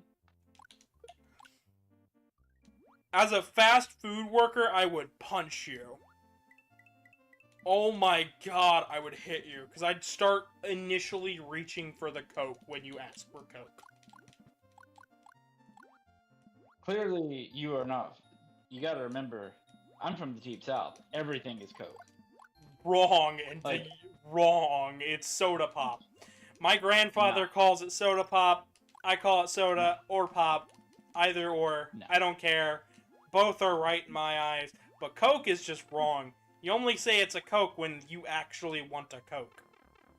It is not the 1950s exactly! Anymore. It is not soda. It is not pop. It is Coke. No, it is not. Yeah, exactly, Panda Knives. You don't do that. You don't do that. No, that's just how it is. No, it's not. It's not how it is. So as you can see, we found another Star World entrance. I guess because we have a little bit of time, I can go into the Star World. we've got about 10 minutes left. So we'll be showcasing all the Star World entrances and exits as we play, and I'll be showcasing those near the end. For now, though, let's go ahead and save and figure out what we got going on next.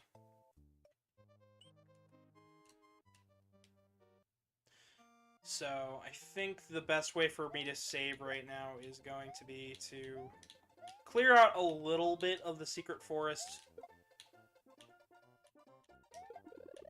So that way then we can get an actual save point. Alright.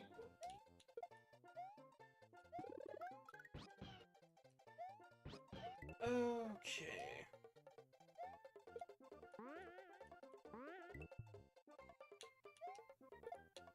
So everything in this world is going to have a secret exit. And it's going to make it very confusing. Well, somewhat confusing. In fact, I know plenty of kids who actually got stuck at this portion of the game and couldn't continue because they didn't know where the secret exits were.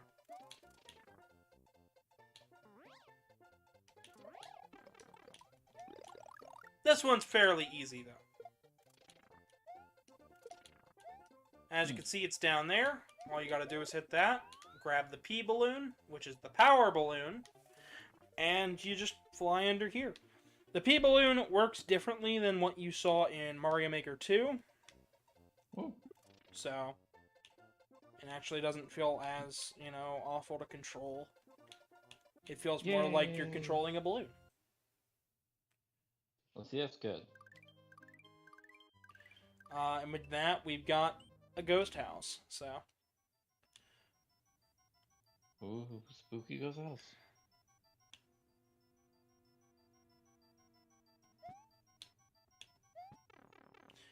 A really cramped ghost house. Spooky, scary skeletons cramped up in a house. Apply for a mortgage, but they can't get it because they don't have because they're legally classified as dead.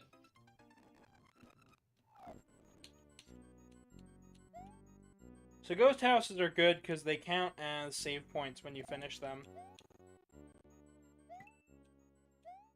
Well, that's good. Yep. Also, I have no idea what was going on with with the game, but it just slowed down to a halt for some reason.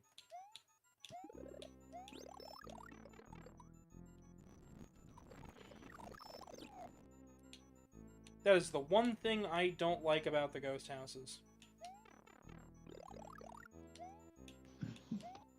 They're just not any.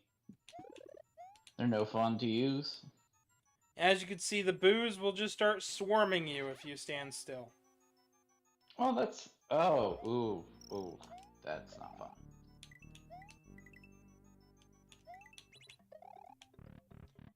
In here.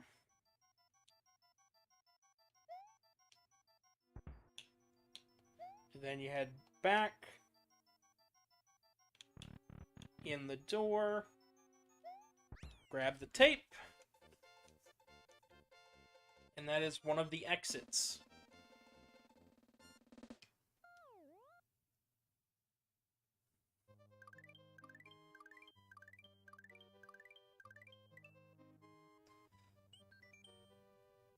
Continue and save. File. Let's go ahead and restart real fast, and we'll see how many exits we are up to. Remember, it is only a 96 exit run, so we'll be doing every single stage in the game. We're at 42, so we're a good halfway in. And with that, I'm going to need to rename the stream real fast.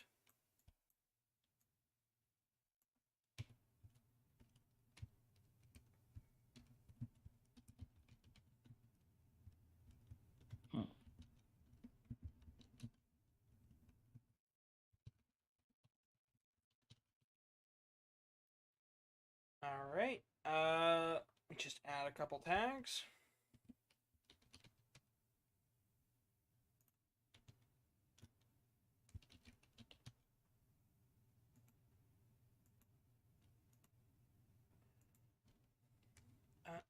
Capcom Games Fest, and yeah, that should be plenty. So let me go ahead and pull this up real fast. We've only got about 10 minutes before the showcase starts, so this shouldn't be too bad.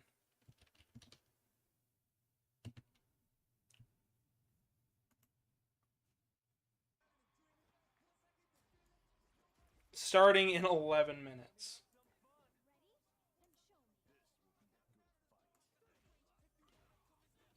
Alright.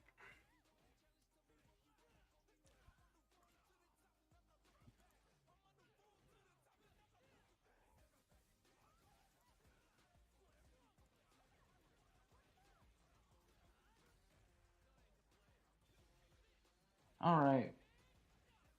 I know you gotta get going soon, so. Yeah, so I'll probably go ahead and head on out, but it was good talking to you again.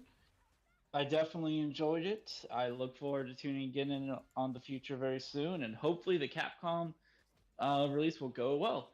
I hope so too. I hope we'll actually get some hype news instead of, you know, I don't want anything disappointing to happen. Fair enough. Especially because they've been very hype lately with Street Fighter. Yeah, that's true. So let's hope that for something good. Hope All for right. something good. Prepare for anything, though. Yeah. All right. I'll hit you up later, man. You have a good night. I'm going to try. I'll probably end up bugging you later on today. Okay. I'll if I am on, if I'm able, I will definitely touch back with you. If not, we'll talk more tomorrow, but if later today, we'll definitely talk then. All right. Alright, Later. catch you later. Bye, Kevin. Alrighty, so chat, what are we predicting for this stream?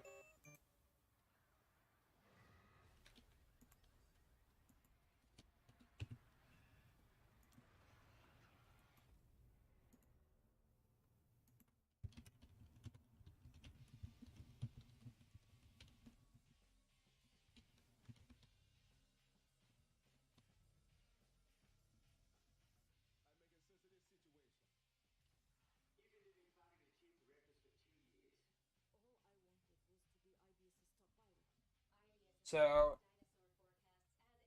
this should be entertaining.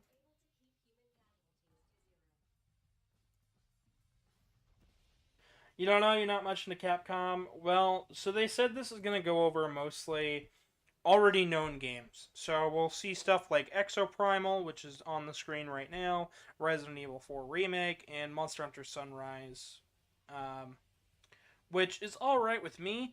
I heard there were going to be a couple of extras, possibly. I hope that we'll see a little bit more of the Capcom Second Stadium, which is a bunch of arcade releases, re-releases. I hope to hear more about the Capcom Fighting Jam, see a little bit more of that. You know, not very much because that does come out in like 10 days. Uh, this is Exo Primal, which is basically essentially a Dino Crisis sort of thing, but multiplayer. I am excited to see how that goes. I'm gonna turn it up so we can actually hear it.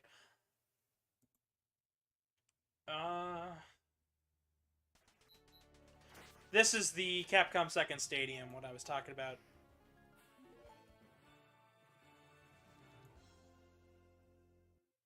Like I said, I am quite excited for this because I am a huge Capcom nerd and I love these old titles.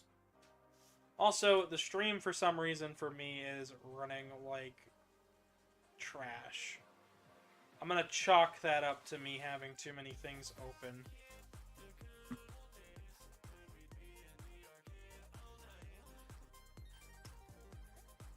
Okay.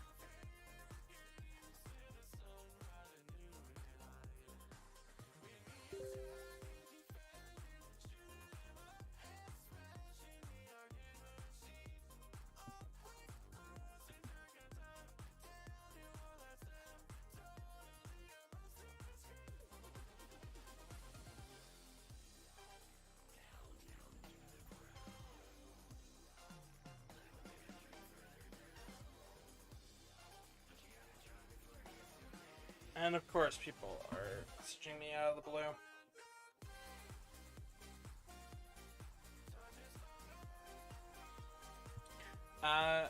You can see kind of though why I like this, why I think this is going to be quite a good collection.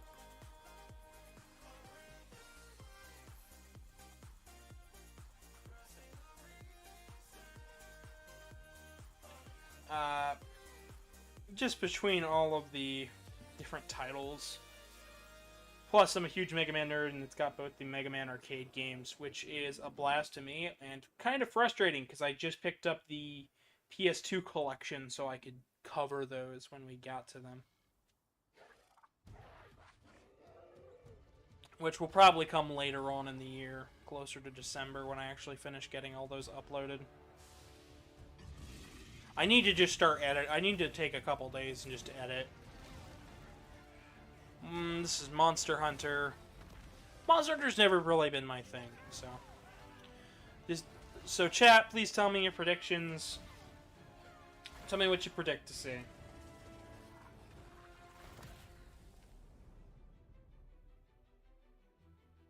Revolta, your sarcasm is well spelled out. Nicely done.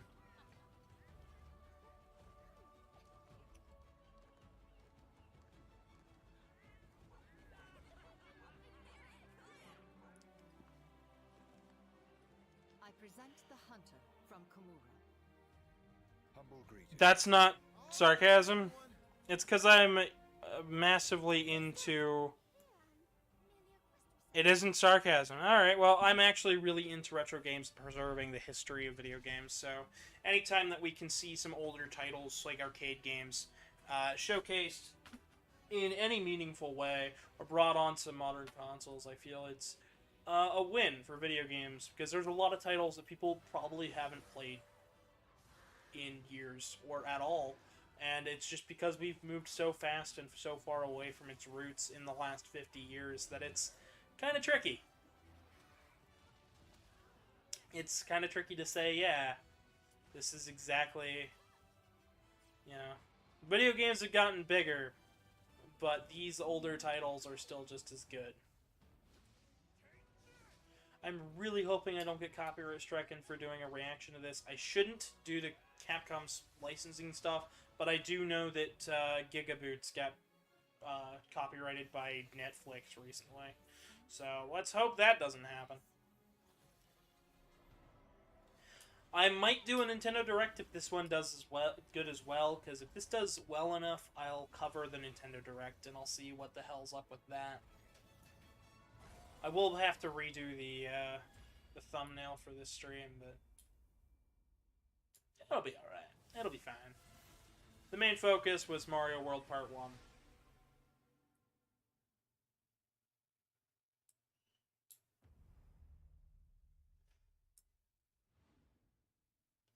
So we got about 3 minutes left, so feel free to get your drinks ready, get your bets in, see what the hell you're thinking.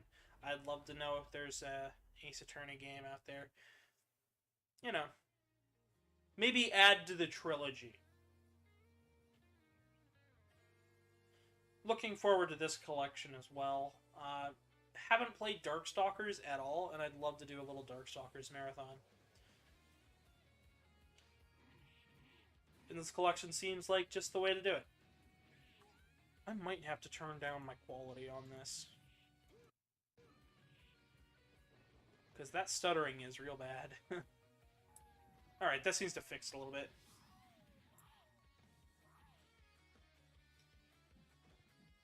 Alright, we'll see you, Panda Knives. Hopefully you can come back in time to see at least the tail end of this stream. If they announce a new Street Fighter 6 character, I'm going to be very excited, and you'll hear me squeal like a little girl.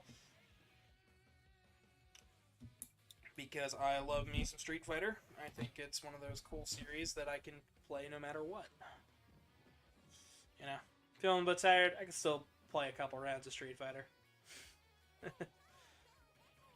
And that goes for anybody. Hello, Tree Boy. Welcome. Glad to see you. It's been a little bit since you've been on here.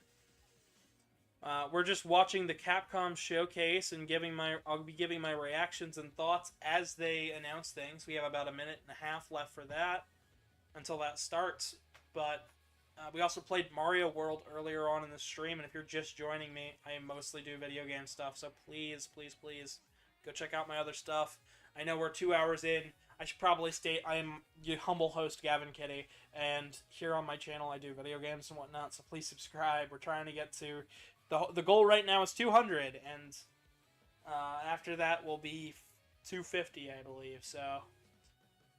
Help me reach my goal. We can do it as a team. We got a Discord and a Telegram group down below, and all sorts of stuff. But let's just get into this, right? We've got about 30 seconds left. Place your bets on what we'll see. I want some Mega Man stuff, but I'm doubting it.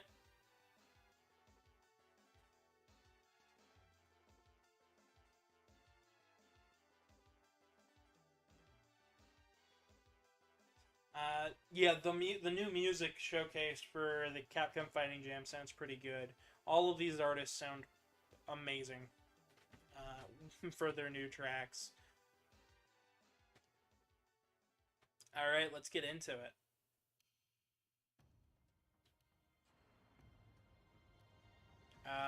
Okay. I don't know what that is. Let's begin here. Yes, I did see the Silk Song news. We'll be discussing that on our Hollow Knight part 17 or 18, whichever one it is, come this week. So don't worry, we'll be giving our thoughts. It just won't be here. We are very excited, though. Me and Artie both. Alright, let's get into it. That's a fun noise.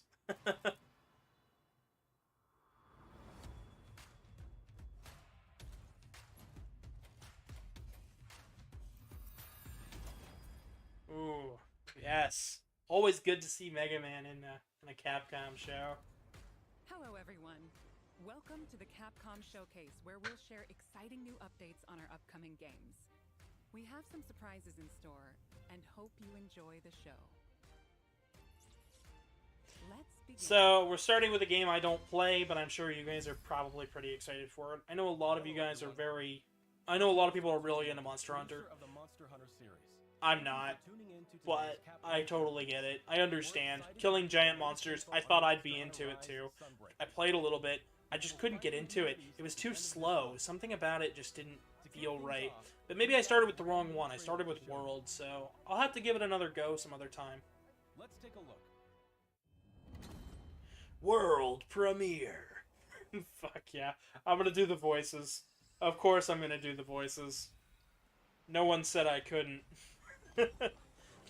I want that. That needs to be like a subscribe button. If I can ever get it linked up, so that whenever anybody like hits the subscribe button, I could just hear world premiere. Like fuck yeah, that'd be fucking hilarious. I feel like you'd be hitting subscribe just to hear me say it, because it'd be like ridiculously interrupting. That's the one thing, though. I do like the fact that I can kind of keep the interruptions to a minimum. That's pretty fucking sick. I do like giant monsters. Whoa! It's like a crab or something. I'm sure these are probably already been seen in the series before, but feel free to correct me. Is that like a fossil on its shell? It's pretty neat. I'm gonna stop talking, because this... really good footage here, but a lot of this looks really action-packed. It's just not for me. I like it. I wish I could be into it. Still got that fire inside you, old galleus. You do as well, good elder. What do you say? Full steam ahead. Old people beating up giant monsters.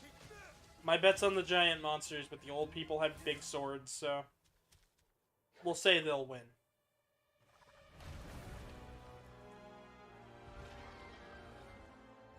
But Tree Boy, yes, I did see the news. If you've seen Artie's channel at all, she put up an upload, which is perfect because we just like it kind of synergized with my thing because it was Dio doing the thing, and I recently drew Presto doing the thing for a thumbnail. It's great.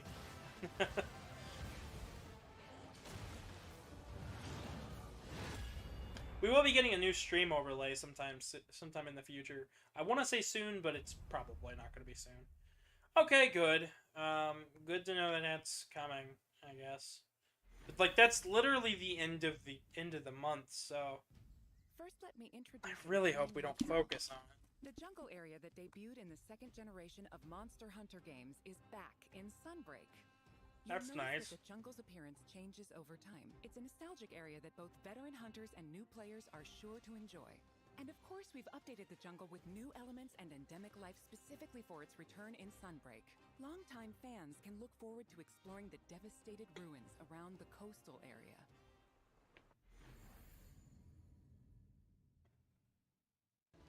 From the Monster Hunter Frontier series comes Espinas. Espinas means thorns in Spanish. As the name implies, thorny scales cover its body. Normally, Espinas enjoys a quiet life and sleeps peacefully, but when it senses danger nearby, it explodes into a violent rampage. It sleeps peacefully till you beat it over the head with a sword. Nature that can be extremely dangerous.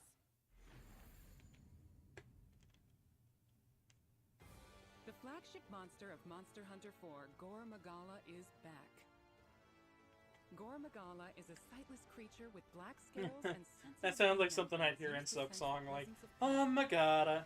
As Gore Magala's sensing ability increases, its two horns change form and it enters the frenzy state. I'm really not into Monster Hunter. I'm sorry, guys. So powerful that the ground beneath begins I'm mostly watching this to see if there's anything different. Any Street Fighter, Mega Man news, Resident Evil. Anything I'm actually interested in. Capcom usually knocks it out of the park with my taste in games, so... In addition, the trailer also shows the Daimyo Hermitar, and the Pyrorochnakadaki subspecies, which adds explosive elements, makes its fiery debut. There are still more monsters that have yet to be revealed, so stay tuned for more Sunbreak announcements in the future. Well, that's good, but, There's one more thing I want to share with you all. Okay. So please watch the following video.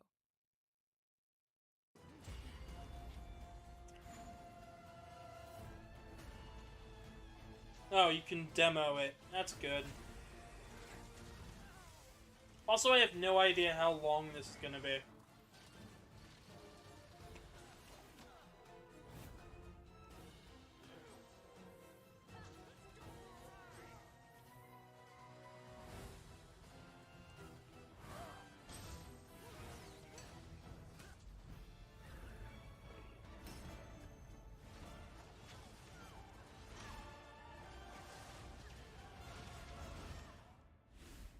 Alright. Now that we're out of Monster Hunter, let's see what we got going on next. Monster Hunter Rise Sunbreak is coming to both I do hope you guys have fun with this game, though. It looks pretty cool. It's just I have no interest in Monster Hunter. I don't care how many times you can make the dog into Rush or wear Mega Man armor. It's just not the same. I don't care if you can be Bayonetta or Samus. It just does nothing for me. I'll give it a go some other time, though. I'd love to give it at least a little bit of a try. It's just... That's my feeling. It's just, Love the look of this game. Wish I could have gotten into it, but I think it's too little too late for me. Maybe make it chibi. Maybe I'll play it. You can download it from the Nintendo eShop and Steam store page. Monster Hunter, but Rathalos is like the size of my knee. Only comes up to my knee. Like, that's adorable. So you will be able to enjoy all the added contents.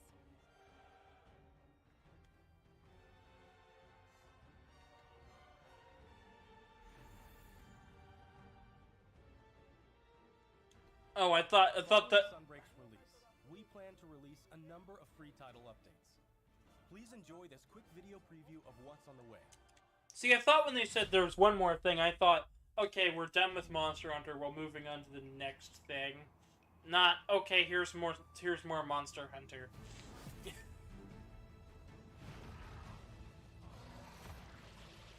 Also, is audio balanced okay? Or am I too quiet?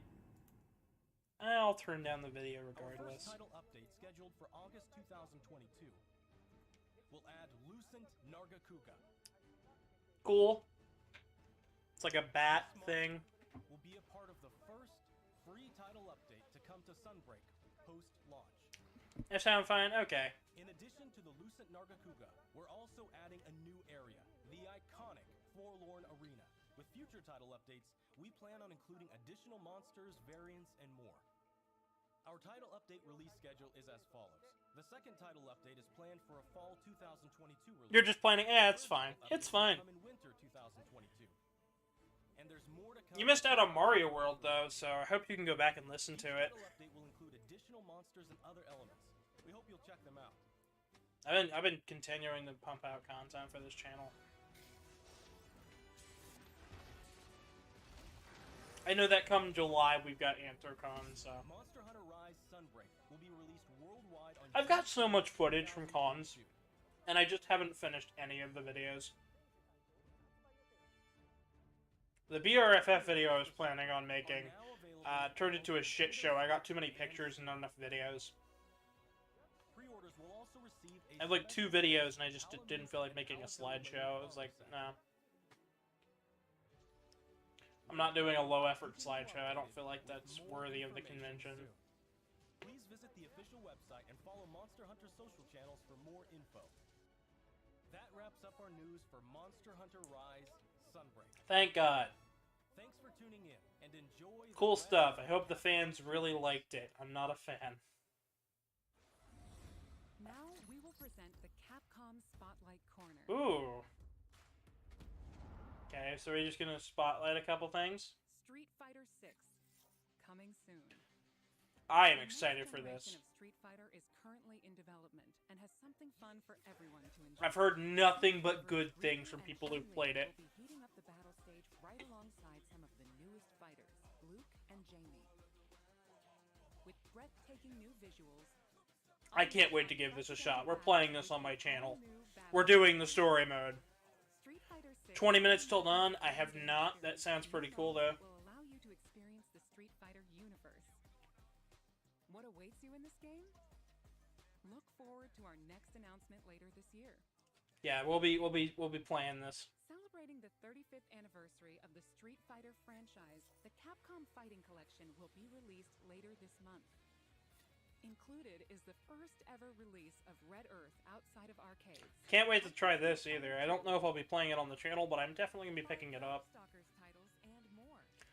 10 of the best Ain't extremely titles overpriced. in the Cool, arcade cool. era I'll have to give it a are shot. in Looks one good. package. If it looks good, I'll give it a shot.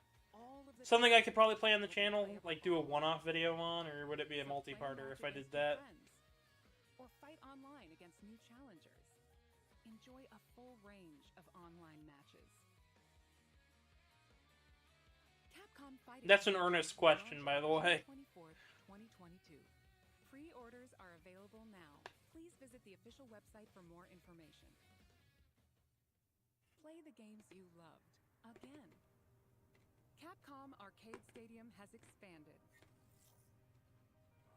Capcom Arcade Second Stadium, coming July 22nd, 2022. Saturday Night Slam Masters, Magic Sword, Black Tiger, These are all great games, by the way. and more, combined for a total of 32 arcade titles. You can see who I am. Bundle that features all Front and 32 center right there. Each title is available for individual Be a stream. It's pixelated time. with lots of time shooter thing? quality Ooh. options. I do like shooters, so. All players will receive Sun for free when downloading the base game. The bundle featuring all 32 titles is available for pre-order now. Get Display Frame Set 1 as a bonus for pre-ordering. To celebrate, get the Capcom Arcade Stadium title Street Fighter 2: The World Warrior. Free for a limited time.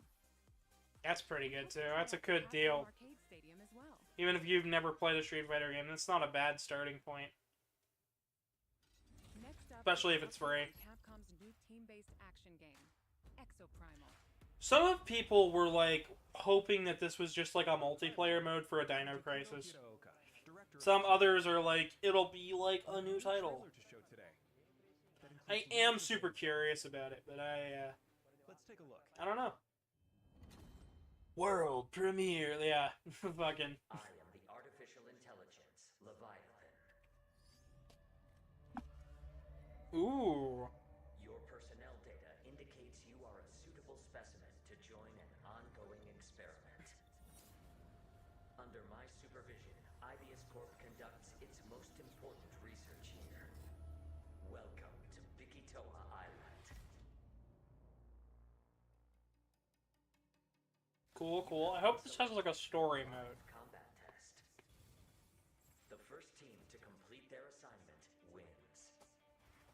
My archives encompass. Oh my god, there's so many dinosaurs. The stream is shitting in the bed, These but panels are riddled with errors and institutional bias. Your species is susceptible to mass delusion. Fascinating. Humans dread the other. You seek to evolve, yet you do not want to change. You tear down curtains, yet fear revelations. Even when what is revealed is of your own creation. interesting. So, like, did the people do the dinosaur stuff? At Ibius, we're always reaching for better. Always. Humanity resists quantification, an interesting variable. Within your behavior lies the answer. What is variable shall become fixed. Humans, fight and die for me. Ooh, evil AI brings dinosaurs from the past. Online.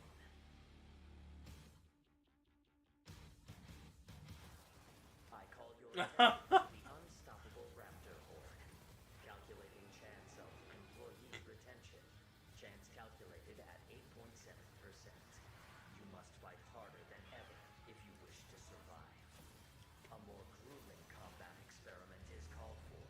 You will now witness a small fragment of the war game. You need to keep fighting until we can figure out how to destroy the Leviathan. Alright. I like this. I like this as an idea. This is... sorry about the noise, that's just a car. But... Has Sin been here lately? Not really.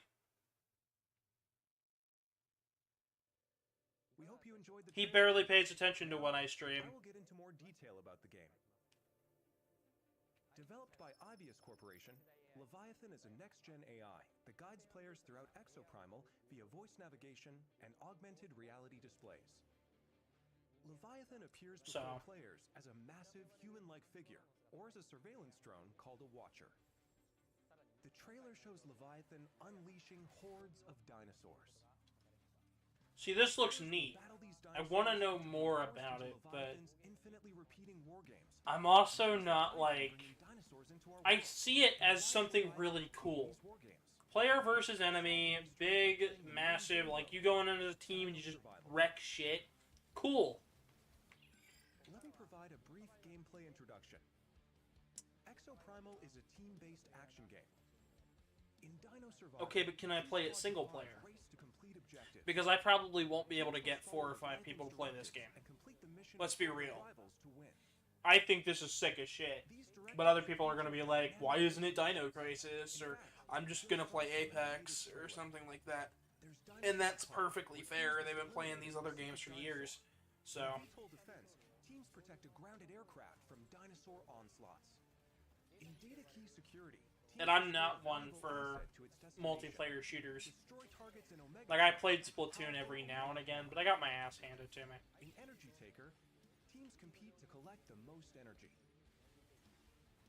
You also saw a glimpse of a strange and terrifying creature known as a Neo-Tyrannosaurus. While there are situations where you directly engage enemy players, there are other times where you band together with rivals to take down a major foe. This variety of missions will keep players on their toes. In Dino Survival, the missions change based on players' progression through the game. The experience will be different every time you play, even in matches with familiar surroundings and objectives. By playing Dino Survival, you will unlock story sequences and also earn rewards such as experience points to increase your player No, we have and not, suit Tree levels. Boy. We were gonna start that after Hollow Knight whenever it came out on Switch, and it's not out on Switch yet, Now that so... we detailed Dino Survival, let's move on to Exo Suits. We showed 2 new Exo Suits today. Barrage is an assault role exosuit. It uses explosives to Yeah, set areas of this risk just looks and like bombards fun. enemies with ricochet grenades. Vigilant is also an assault role exosuit. It wields I a really disruptive hope railgun that to this snipe game from is long range. any We fun have at all. even more exosuits to share with you in the future, so look forward to upcoming announcements. Gives me like some Cyberbot feelings with the designs.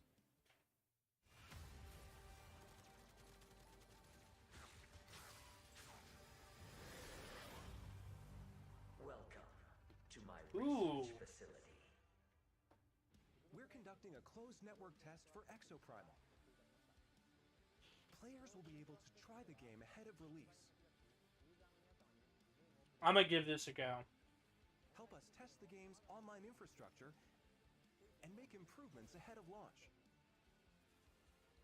Sign up to participate today. Yep, definitely gonna try to see if I can be a part of that. The closed network test will I was a allow part of you their to beta experience test for Dinosaur before Ruckman the X game Dive, launches next year. We look so forward to having you join in. would love to do it here. That's all for today. We plan to release Exo Primal in 2023. Gotcha. Until then, keep an eye on our website and social media. Yeah, Tree Boy, the whole point is that Thank you it's... for watching. I'll play just about anything. It's just a matter of if I would actually think I'd like it or not. Ooh, this is going to be important because I know people have been screaming about Dragon's Dogma for years.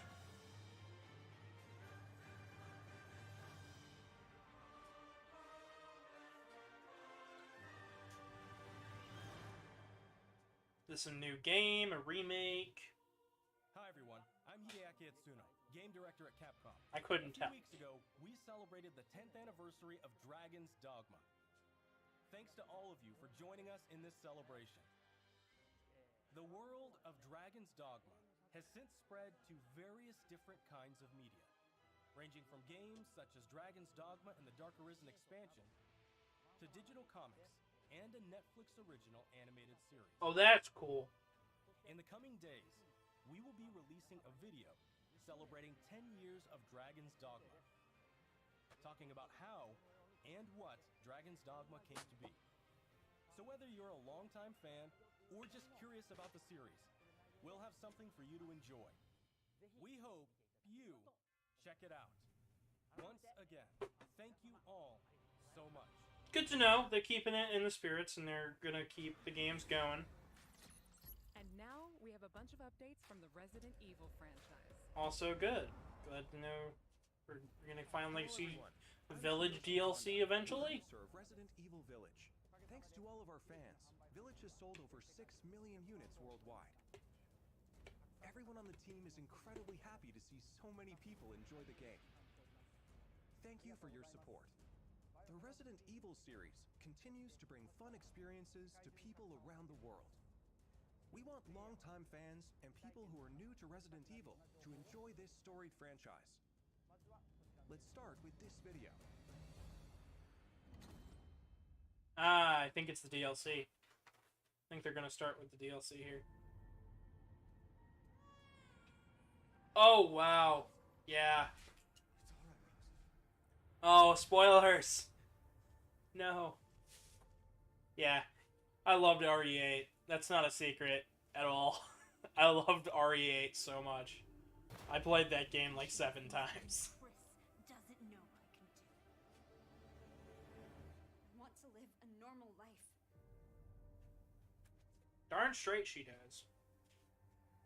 She deserves it after the hell her father went through. Like, holy shit. Oh, god damn it. Is she a mold too? What's going on? Ooh, do we actually get to play as her? Oh, this is gonna be good. I like the music. You're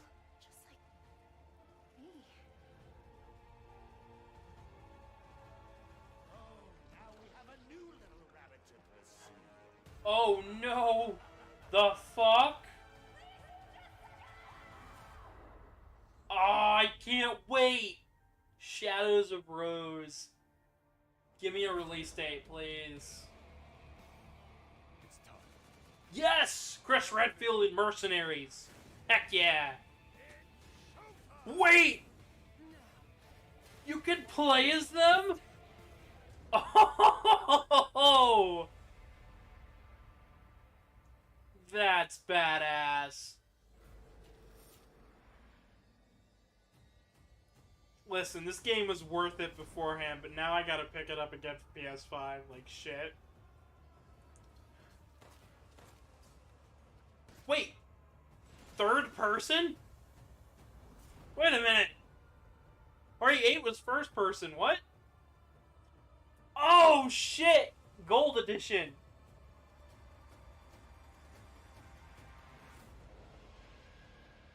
Oh, we're picking that up and playing it on the channel. You guys are gonna be getting first impressions of that. We're happy to reveal the DLC for Resident Evil Village we promised last June. That'll be badass. I We cannot think wait. This new experience will be worth the wait.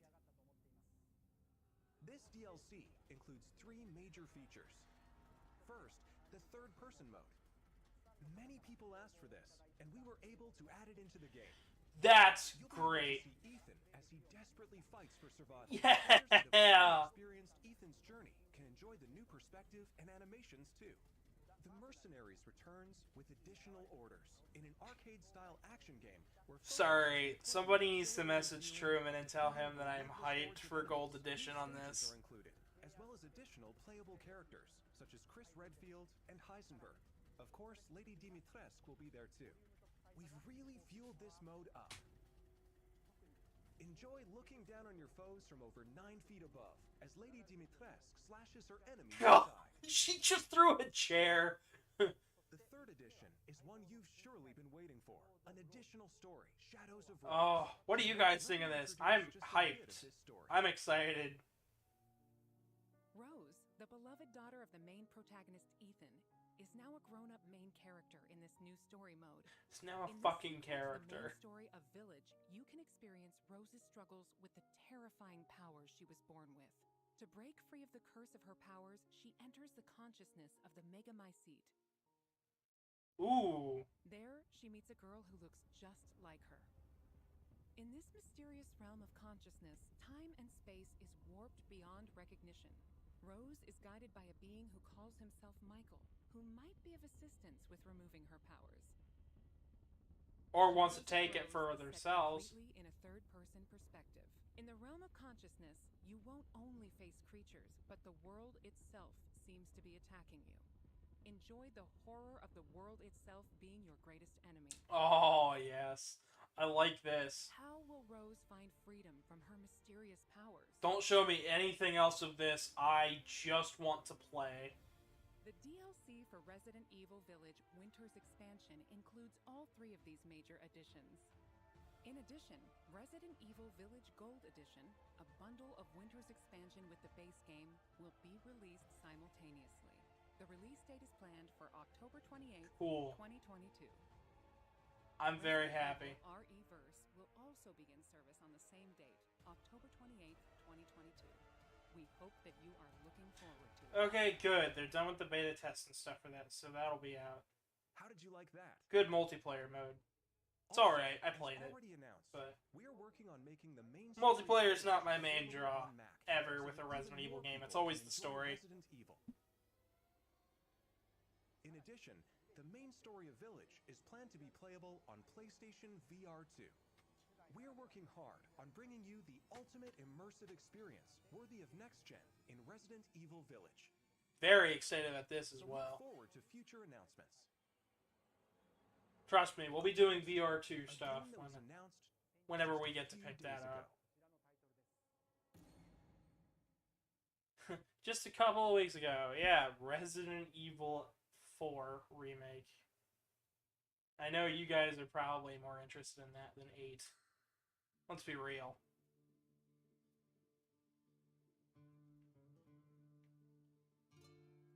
I have never played 4. I have it. I've never played it, though. I don't know. Something about it just didn't strike with me right away, but 8 totally did, and so did 7. So, knowing that RE4 is going to be like RE3 Remake, I think I'm going to like it, because I liked 3 Remake quite a bit. I like horror, but I like when there's breaks in between the horror and it's not just tension building. That's kind of why I didn't really enjoy FNAF as much as I did. So, that's why Resident Evil kind of jives with me. It's just how it be sometimes. Sometimes stuff just doesn't quite hit in the right... Sometimes stuff doesn't hit me like how it should.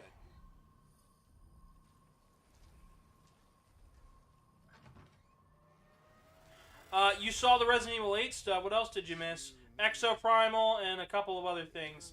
And also my playthrough of Mario World. And hello, Stacy. Welcome. You missed me playing through halfway through Mario World. But we're just picking up the Capcom stuff right now. Doing some reactions. RE8 was great. I cannot wait for Gold Edition. The new DLC looks great. Exo Primal was pretty good. Monster Hunter was It's Monster Hunter. My interest is waning on Monster Hunter, as it always is. But RE4 is good. Can't wait to play this. If I could just forget what happened that night. Ah, yes, more details. Even for a second. This time, it can be different. Please roundhouse kick something.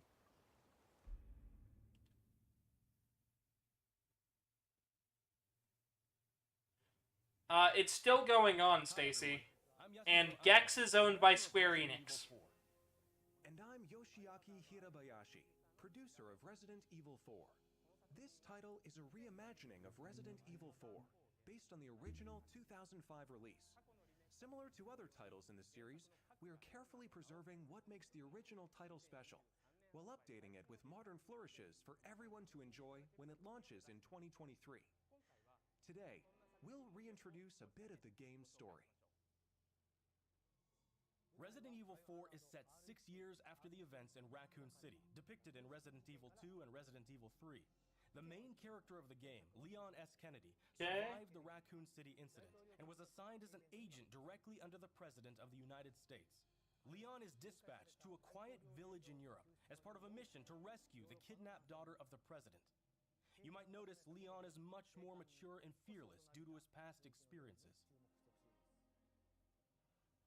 The Ganado, the main enemies of this game, wait for him. The experience of being attacked by hordes of crazed Ganado is truly an iconic moment from Resident Evil.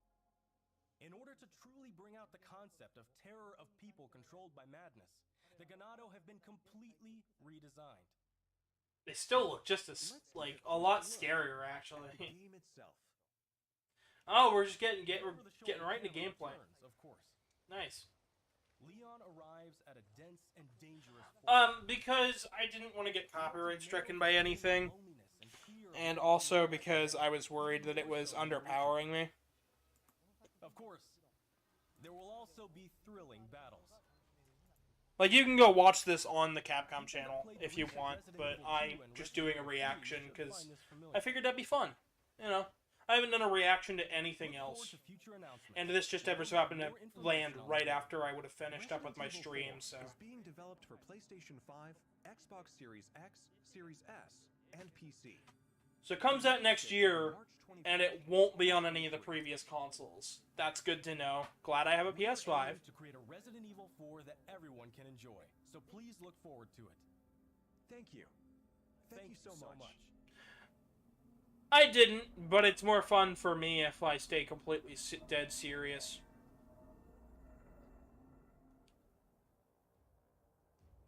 What did you think about the latest information on Resident Evil Village? If I stay dead serious, then you just get befuddlement, and I get to laugh. For those that can't wait for the release, check out the following games. Ooh, world premiere. What are we premiering now? I'm guessing it's still RE. 7, 2, and 3. Yes. Good games, good games. I loved playing through 7. Oh my god, 7 was nerve-wracking. Jumping from 8 to 7 was really a trip.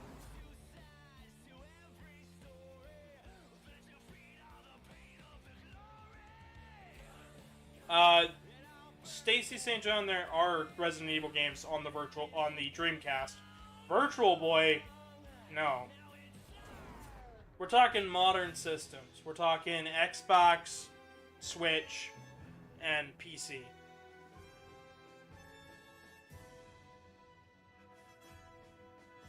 Xbox, PlayStation, PC, and Switch. Because Switch has 4, 5, and 6, so... Oh, they're getting updates for PS5. Oh, yes. Resident Evil 7, which brought the series back to its... That's gonna be good. And the reimagining of classic titles Resident Evil 2 and Resident Evil 3. These 3 titles, built with RE Engine, return with current-gen features including support for 4K, high frame rate, and ray tracing. Yes! As well as 3D audio for an even more immersive... Oh, even better! Even fucking better. These titles are available for PlayStation 5 and Xbox Series X and Series S beginning today. Oh shit! Today! In addition, PlayStation 4 and Xbox One Yeah! enjoy a free digital upgrade to current gen via the digital... I have RE7, so that means I have 7 on the PS5. That's fucking sick. An update patch will be available on the same date. For newcomers and veterans of survival horror alike, we hope you enjoyed the immersion these new versions offer.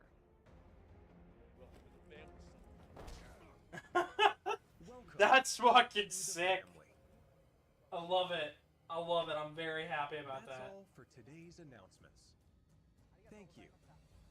Hopefully that's all for today's Resident Evil announcements. That wraps up today's show. Oh. We hope you're as excited as we are. That is a bit of a shock, though. Thank you to everyone. I'm very and old fans stoked. alike for tuning in. We look forward to sharing more updates with you soon.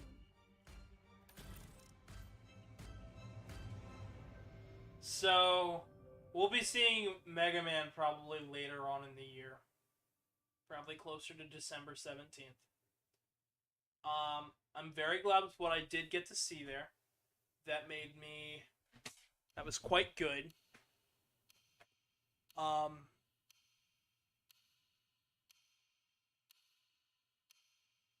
We already saw the showcase. Are they just starting over with the half-hour mark?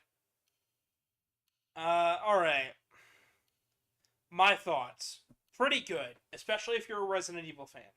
I was expecting more Street Fighter 6, but it's okay. We got Guile, we got confirmation that Guile was in the game literally a couple days ago. So it's not that big of a deal.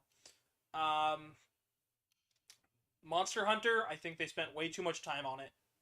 I know it sells like hotcakes, but that game slash DLC or whatever it is comes out in literally like less than 20 days.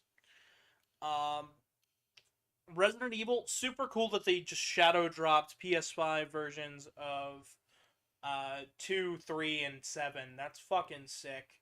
I love RE8's Gold Edition. That looks cool. Can't wait to play the DLC for that.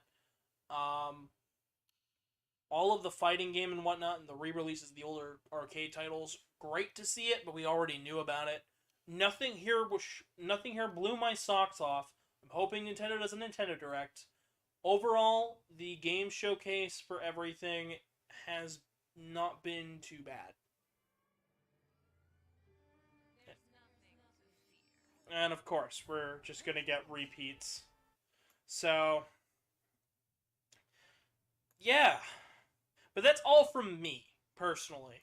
I have been your humble host, Gavin the Kitty. And I'd like to remind everybody that starting on your screen here soon, there should be buttons that allow you to subscribe easier, as well as a playlist and whatnot, and an extra video chosen by me that I think you guys would like. Especially if you're a Capcom fan, there will probably be like a Mega Man playlist. Some of those videos are kind of old, but I do enjoy them quite a bit. I also have PayPal link down below if you're really enjoying my content, wish to donate, go ahead. I've also got a Telegram and a Twitter down below, which you can join and follow respectively, and as well a Discord where you can come and hang out and ask all sorts of questions. On top of all that, that's been all from me. I hope you guys enjoyed today's video. Remember to like and subscribe. Good night, everybody.